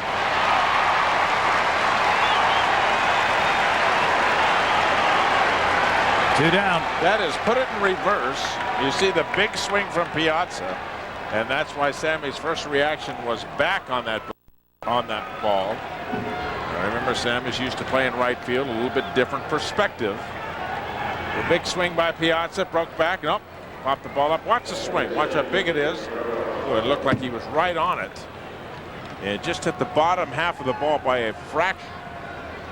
He had to run a good 100 feet plus to get to that ball, it seemed like, in center field.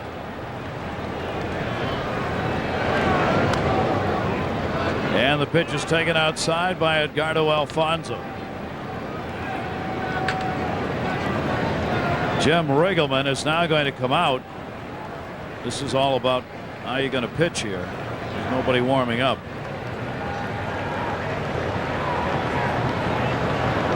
King in the infield coming in as well. Alfonzo with two down. Pratt, the lead runner, at second. Agbayani on at first. King has gotten one huge out, but cannot let up against Edgardo Alfonzo.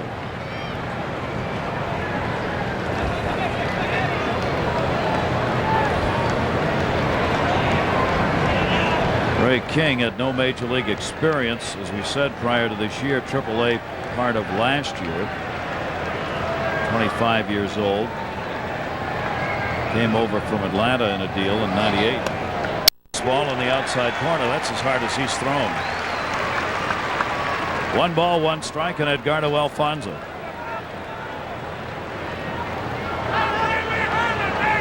Aguilera on the DL. I think Scott Sanders is the only one left, isn't he? The pitch. Scott Sanders, or you could use Traxel. Grounded to third. Force play at second. Made by Tyler Houston and Mickey Morandini. Good job by King. Despite a leadoff single by Pratt. Can't convert. They leave 2 on. We go to the bottom of the 9th spot in left field with Mora coming out of the ball game.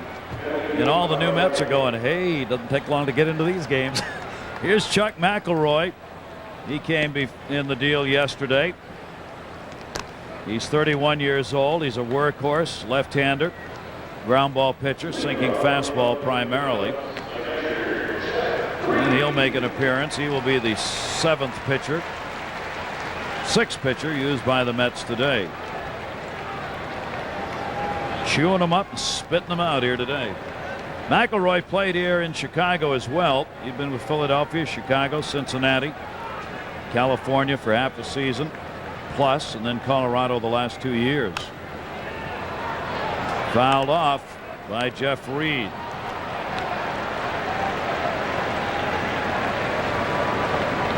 Mets are mighty happy right now that the guys acquired in the deal got on a plane and got here. Showed up. Man.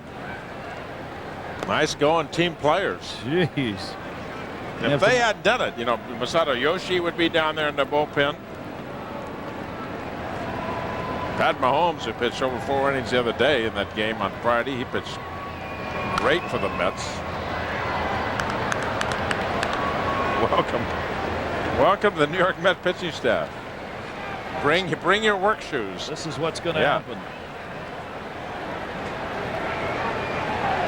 Dennis Cook ended up working an inning. Had zeros across. Reed to third base. Blocked. Ventura gets Reed. Second at bat. Retired. 1 away. Bottom half of the 11th inning. Ball hit so sharply that Robin Ventura had plenty of time. Good lesson. Yeah, if you don't catch the ball, at least you bounce it off your chest, keep it in front of you a couple of steps, you get to the ball. Classic way to play third base. Tyler Houston is hitting in the number 9 spot. And by the way, Todd Pratt stayed in the game to catch. So if anything happened to Pratt now, with Mike Piazza already having hit, Matt Franco is the 3rd catcher for the Mets, and he's already hit. So Todd Pratt, it's all yours. 2-strike count. You'd find some warm body, put the gear on, get back there. Louis Lopez, you ever catch in the big leagues? I don't think so. That one is in the dirt. You might. You might. You might today. If you get a foul tip, split finger behind home plate, somebody's got to catch. Well, we were looking at Tom at the pitchers available for Chicago and noted Gary Gaetti's on that list. He's on. He's out of the game. He's already Can't gone. come back in. Matt Franco, of course, made one of those appearances for the Mets this year. 2-ball, 2-strike count. Off the end of the bat by Tyler Houston. That sun's a problem in right field, but hauled in by Cedeno. 2 down in the 11th inning. The Chicago Cubs, in the trades that they were involved in yesterday, did acquire Micah Bowie, and he's going to be on the Major League roster, but we don't know whether he's arrived here yet. He was not here at game time. The Jim Riggleman down to 1 pitcher in the bullpen for a reliever. Mickey Morandini on the ground ball. Alfonso in a 1-2-3 inning for Chuck McElroy, and a couple of ground balls. As we told you, that's how he makes his game. As we go to the 12th inning, King will stay on here to work. It's really his game now until he just plain old runs out of gas. King did a good job with big outs against the Mets in the 11th. Here in the 12th inning, he'll face the middle of the order. Olerud, Ventura, and Hamilton are due up. You could send some of your starters down there. Obviously, you send Traxel down there. He only made it to the 3rd or 4th inning the other day. Had that huge lead, which he could not hold. Steve Traxel, we're talking about this starting pitcher of this opening series, first game of this series in Chicago. Micah Bowie is here, but he's scheduled to start on Tuesday. It's only Sunday.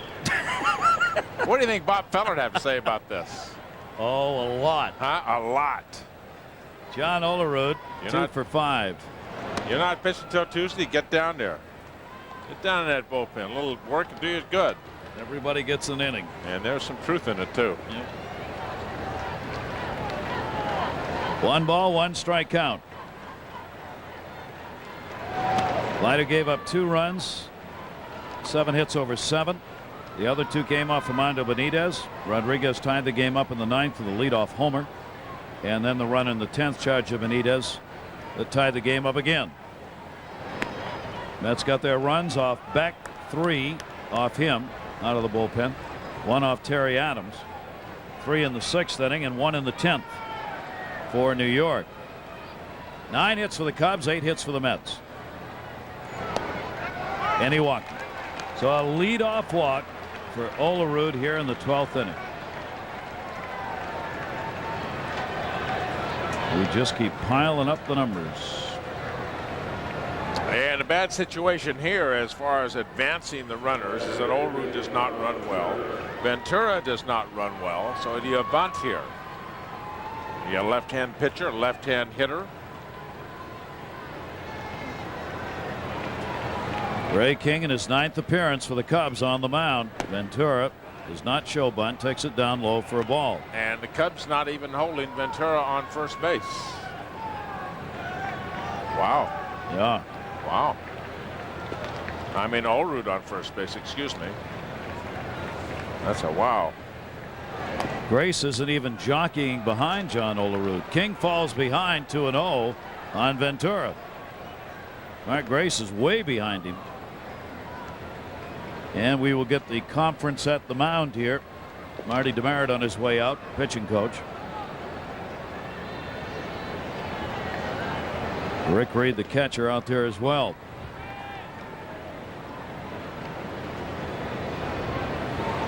Boy, what a struggle this has turned into. Pretty simple. You got to get the ball over the plate to get somebody out. He's not going to swing at it. This is a veteran hitter at the plate. Young man, and you're going to have to throw strikes if you want to get out of the inning. Trust in your stuff. Go ahead, go after him, be aggressive, and throw strikes. Basic lesson ABC.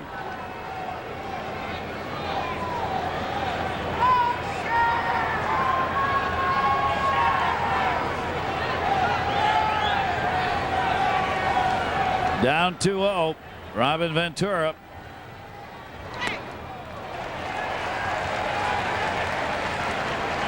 Robin with a 2-for-4 day today and an intentional walk. So he's had 7 hits now in this series and 14 at bats. Closing in on the 300 mark, hitting .298. 3-1. Mets, of course, are going to take any of these walks they can get. Move the runners around. And you wonder if Olerud will be off here. 3-1 count. Not going. Swung on and missed. 3-2. Not going, and thank God. Would have been out by a mile. Tough to see right now, Tom. You got the very tough. The sun's right at the mound. The hitter's in the shade. Sun, the ball coming out of the sun into the shade. Left-hander against left-hander. 3-2. Runner not going. Struck him out. Robin did not get good cuts. Sure looked like he was not seeing that ball very well and not at bat. That was 3 bad swings by Robin Ventura. And you don't see that very often. He just didn't pick the ball up. Got it again. See what kind of pitch it is? Fastball. He just flat missed him. Right over the top of it. Had a good pitch to hit there, just missed it. Darrell Hamilton up. RBI single, 6th inning. Go ahead RBI at the time. He's been involved in maybe the key play of this game. In the 8th inning, he hit a shot down to first that Mark Grace made a stop on. There were runners 2 on with 1 out. Grace made the play, saved at least 1 run. Mets ended up not scoring in the 8th inning off that ball. And a strike taken, 1-1. People who follow baseball right now looking at this game would be going, who are these guys? Hamilton's hitting. If you didn't read the morning paper, you wouldn't know. King's pitching. The inside corner strike. Now Grace has moved behind Olerud. Not on the bag, but much closer than he was with Ventura up, trying to keep him close to the base with 1 away. He's been fiddling around over there behind Olerud. He's come to the bag a couple times, kicked it, made a little noise. Toward short. Alexander. Morandini.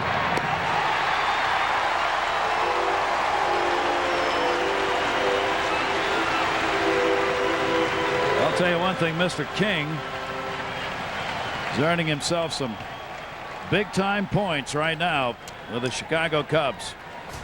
He's getting it done. Bottom half, the 12th coming up in this game.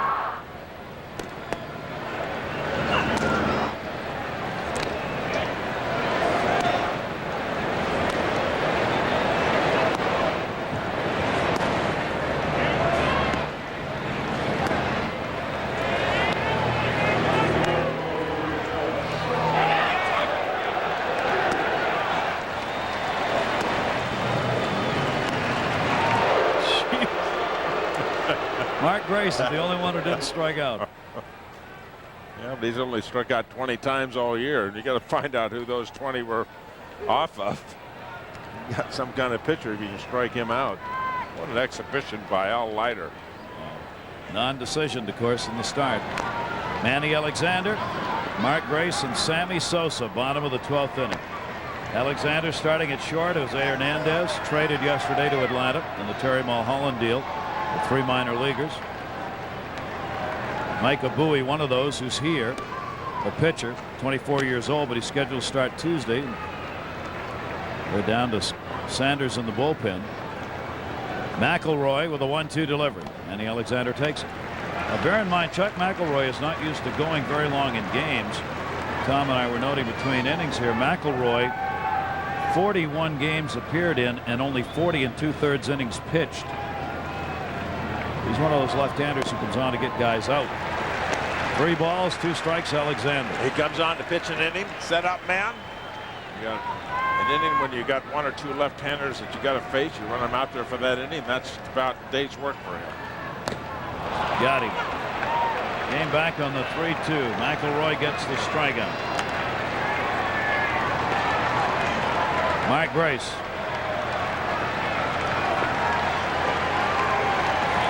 strikeout from McElroy.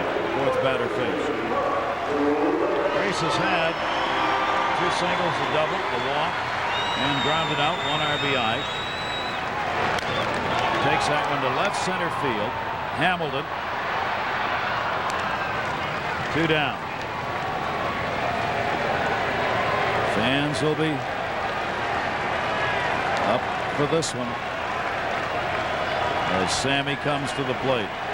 Pat Mahomes has been throwing down in the Met bullpen whole last inning. It had to be for Sosa. The only reason he would be throwing down. He wasn't just getting his work on the side. He's been throwing and has been throwing hard for a long time.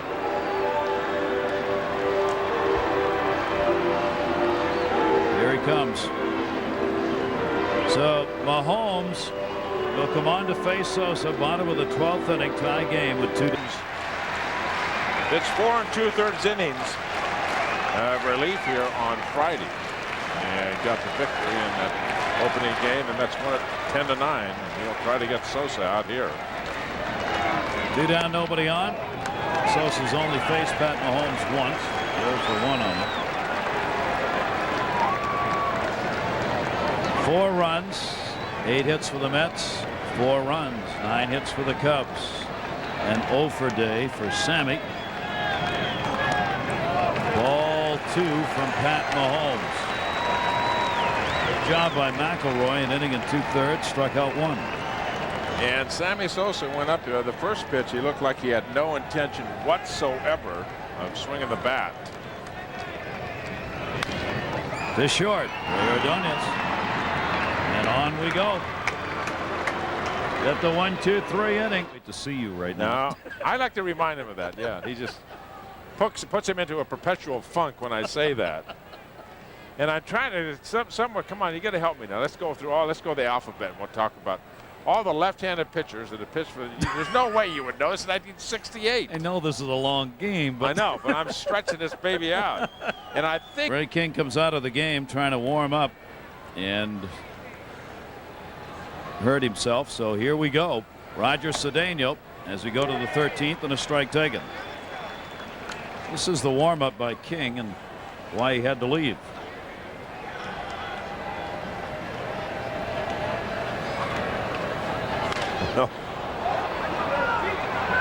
Left field corner, and that's going to fall in. Cedeno, and he's got a stand-up double. Roger Cedeno taking one the other way. Well, the leadoff man on here in the 13th inning. Cedeno gets his first hit of the game.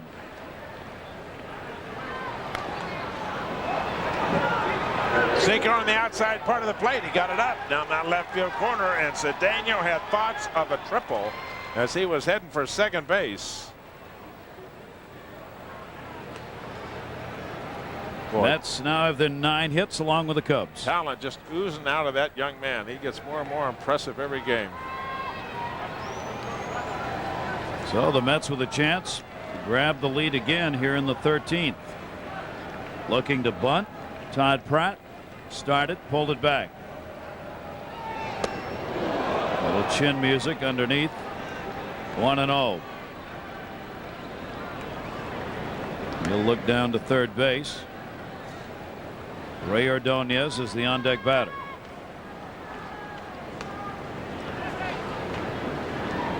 Scott Sanders worked in the ball game Friday night. Gave up 2 runs on 4 hits in just an inning and 2/3. Sanders working here, and Pratt does try and bunt it and missed it. 1-1. You can see he jerked at the ball, jabbed at it, and couldn't get it. You got Cedeno on second base. I mean, it has to be a real bad bunt. I mean, a bad bunt to not get Cedeno to third base. Watch him jab at the ball instead of just leaving the bat out there and letting the ball come to the bat. 1-1. Good fastball. 1 ball, 2 strike count. Sanders blew that one by him. Pratt is a better hitter with 2 strikes. He has that real big swing when he has less than 2 strikes. And many times he will cut his swing down. There's Masato Yoshii, and he'll be the next warm body out of the Met bullpen. 1-2 count.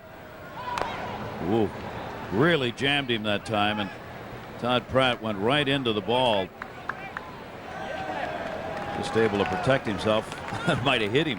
1 ball, 2 strike count. Cedeno back to second base. I saw Gary Sutherland one day at Shea Stadium. Take a look at this again. The ball inside. On that exact kind of swing, Sutherland fouled the ball off his bat against Nolan Ryan, and the ball went up and hit him right in the bridge of the nose, and blood was just splurting all over home plate. Pratt to center field. Sammy Sosa coming hard.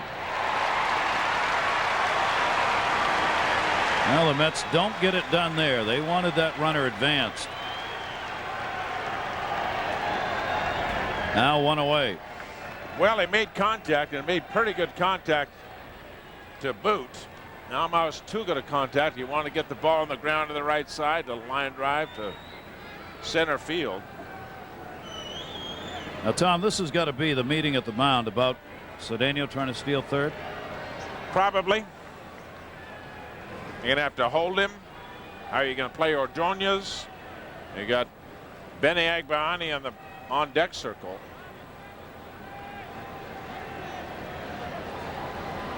If this is a meeting about holding the runner on second base, they were covering every possible aspect. Because if that's all they were talking about, it should have been a very short meeting. And if you're going to hold Cedeno at third, then you're going to have to pull the third baseman up, not let him play way off the line. Tyler Houston looking down towards Cedeno.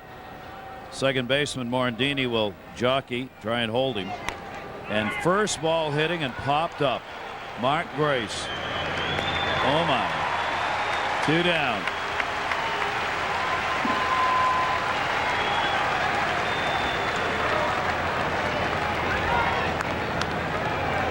See Dave Wallace looking down. He wants to get him going is what he's saying. Yoshi was standing there watching. They want to make sure Yoshi's ready to come into the ball game. Al Jackson, pitching coach, down there with him. Now there are 2 away. Benny Agbayani will be given the intentional pass with first base open, and Pat Mahomes, the pitcher, on deck.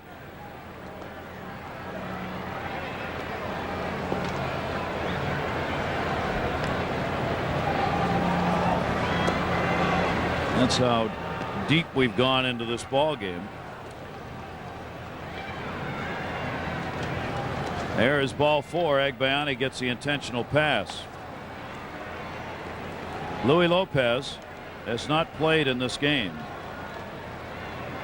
And that's it. And the Mets, obviously that being it, are down to no catcher left. Lopez is the only position player remaining. The only other thing you could do if you hit Lopez, and something did happen to Pratt, you'd have to take Pratt out, but Lopez find somebody to catch and use one of your pitchers in the outfield. Rick Reed has played in the outfield before. Now Mahomes is up and will take the at bat. If you're going to run, you might as well try and run. Hope for a errant throw or something. With 2 down, Cedeno at second and Agbayani at first, and a strike taken by Mahomes.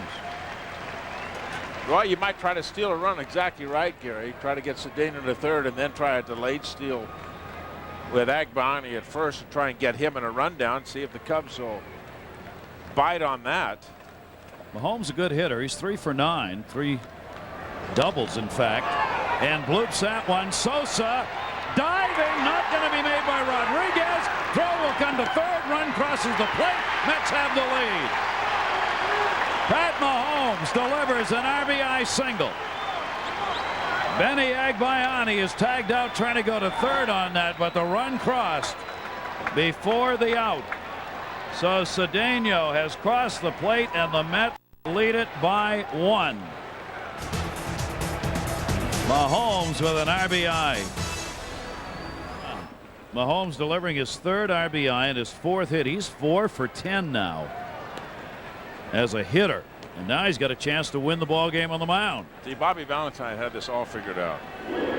I was going to get Cedeno to 3rd, with a fake steal by Agbani at 1st, try to get in the rundown and steal a run. Pat Mahomes says, no, I'll take care of it. No, wait, just relax here.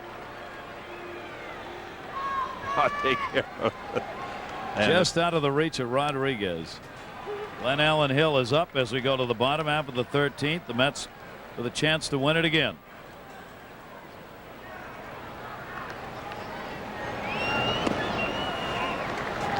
Hill, Rodriguez, and then probably a pinch hitter. If anybody's left. And that one's down low. A pinch hitter. Well, maybe not. 2 ball, 1 strikeout. Steve Stone says he's going down. He wants to play. Well, we decided both of you are going down. If the game goes any further, you two are going to pitch. Here's the lineup card. What a mess. It's about what my scorecard looks like right there. 2-2 delivery. Chopper to 3rd. Robin Ventura. Hill retired, 1 away. Leadoff man gone here in the 13th. Henry Rodriguez. Mets had the lead going to the bottom of the 9th inning. And Rodriguez delivered a home run off Armando Benitez and tied the ball game up.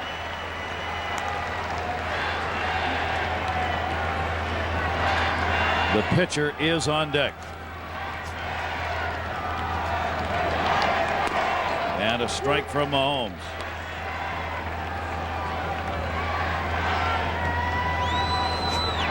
Rodriguez 19 home runs on the year. Mahomes misses down low. 1 ball, 1 strike. And there isn't anybody else. No, that's it. Unless they made it. We didn't know about Aguilera being on the DL. And so unless they did something that we're not aware of, that Sanders is on the index circle. And they added Micah Bowie to the roster apparently before the game. He's listed on the roster. Don't know if he's here. He's here. We found out he is here. But he's supposed to pitch Tuesday and they don't want to use him. 1 ball, 2 strike count. Henry Rodriguez, Pat Mahomes. This is the out they need. And they're going to get it. Olerud with a pick. 2 down. Good play by John Olerud and a bit of redemption. Remember the error in the ball game that he made and potentially allow the winning run to score, or the tying run to score. Here a good play, glove flared open, let it come to you, and then gobble it up. So Sanders will try and do what Mahomes did, and that's get on. Right now, Mahomes, the game-winning RBI and a game-winning pitcher. If he can get the opposing pitcher out. Sanders will take ball 1.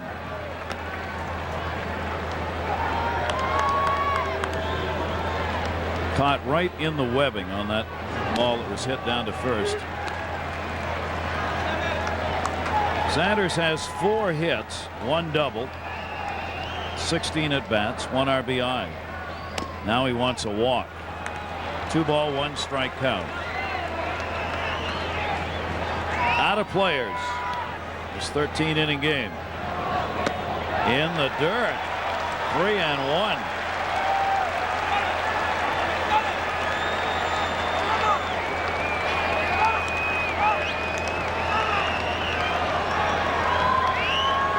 Think he'll take? Ball, no. Wishful thinking, Millette. 3-2. 3-2 delivery. Sanders to left field. Pretty good one. At the wall. It's right off the basket. Sanders on his way to second base with a 2-out double. Oh, my. Bobby Valentine thinks he missed first base. Now what you got to do here is wait for the batter to come up, step on the rubber, then throw over to first base on the appeal. That's what they'll do here. That's the proper way. Wouldn't that be a fitting ending to a game at Wrigley? Oh, man. He'll step on the rubber. Got to come to a set, step off. Batter's in. Step off. Throw to first. He touched it. And we saved this for you. Maybe not the most graceful thing around the base, and that's why Bobby was objecting. But yes, in fact, right in the middle of the base did he step. How about this? Reed up. Sanders, the pitcher, delivering a double and missed a home run by a matter of feet. Jeff Reed, 2 down. Potential tying run again on. Mahomes in with a strike to Reed. 1 for 2 today. Single grounded out after coming on as a pinch hitter for Benito Santiago. Batting at .260. Mets have the lead, 5-4, 2 down in the 13th. 1-1.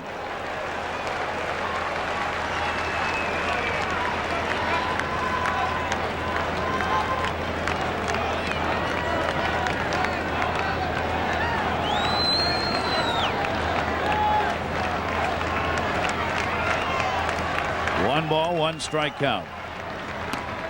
Big cut, 1 and 2. Pratt got up a little slowly after that swing. The catcher for the Mets regrouping a bit behind the plate.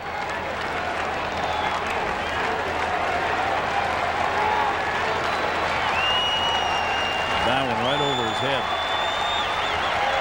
1-2, 2 down. Mets looking for the final out.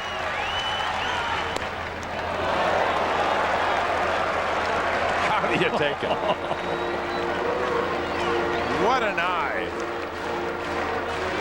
Of course, we're quite a bit above home plate, but 2 balls, 2 strikes. Sanders off second base. Reed fouls it off. Stays at 2-2.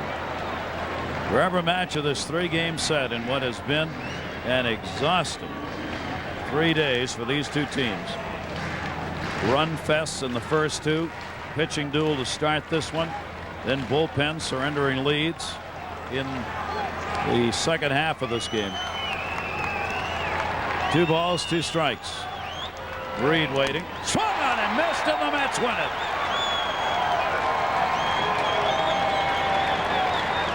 So Pat Mahomes will have the game-winning RBI as well as the victory as the pitcher. Mahomes is now 5-0. Couple of wins in this series. And for the Chicago Cubs, they lose 2 out of 3. on a weekend of heat and home runs and high scores in the first 2 games, and a little bit of everything here. Pat Mahomes, 2 victories in this series, 4 2/3 innings of relief, and the 10-9 victory on Friday, and he gets a win here and the winning base hit, Gary, as you said. An amazing 3-game set, but come to expect it here in Wrigley Field. The Mets in extra inning games now are 4-2, while the Cubs go 3-2. Mets have won their 19th one-run game. 19-12. The Braves also won today, so the Mets will remain a half game behind. Take a look at the last pitch. Looked like a fastball up, and Reed swung right through it. Yep, good pitch by Mahomes. And a small sidelight of all this is that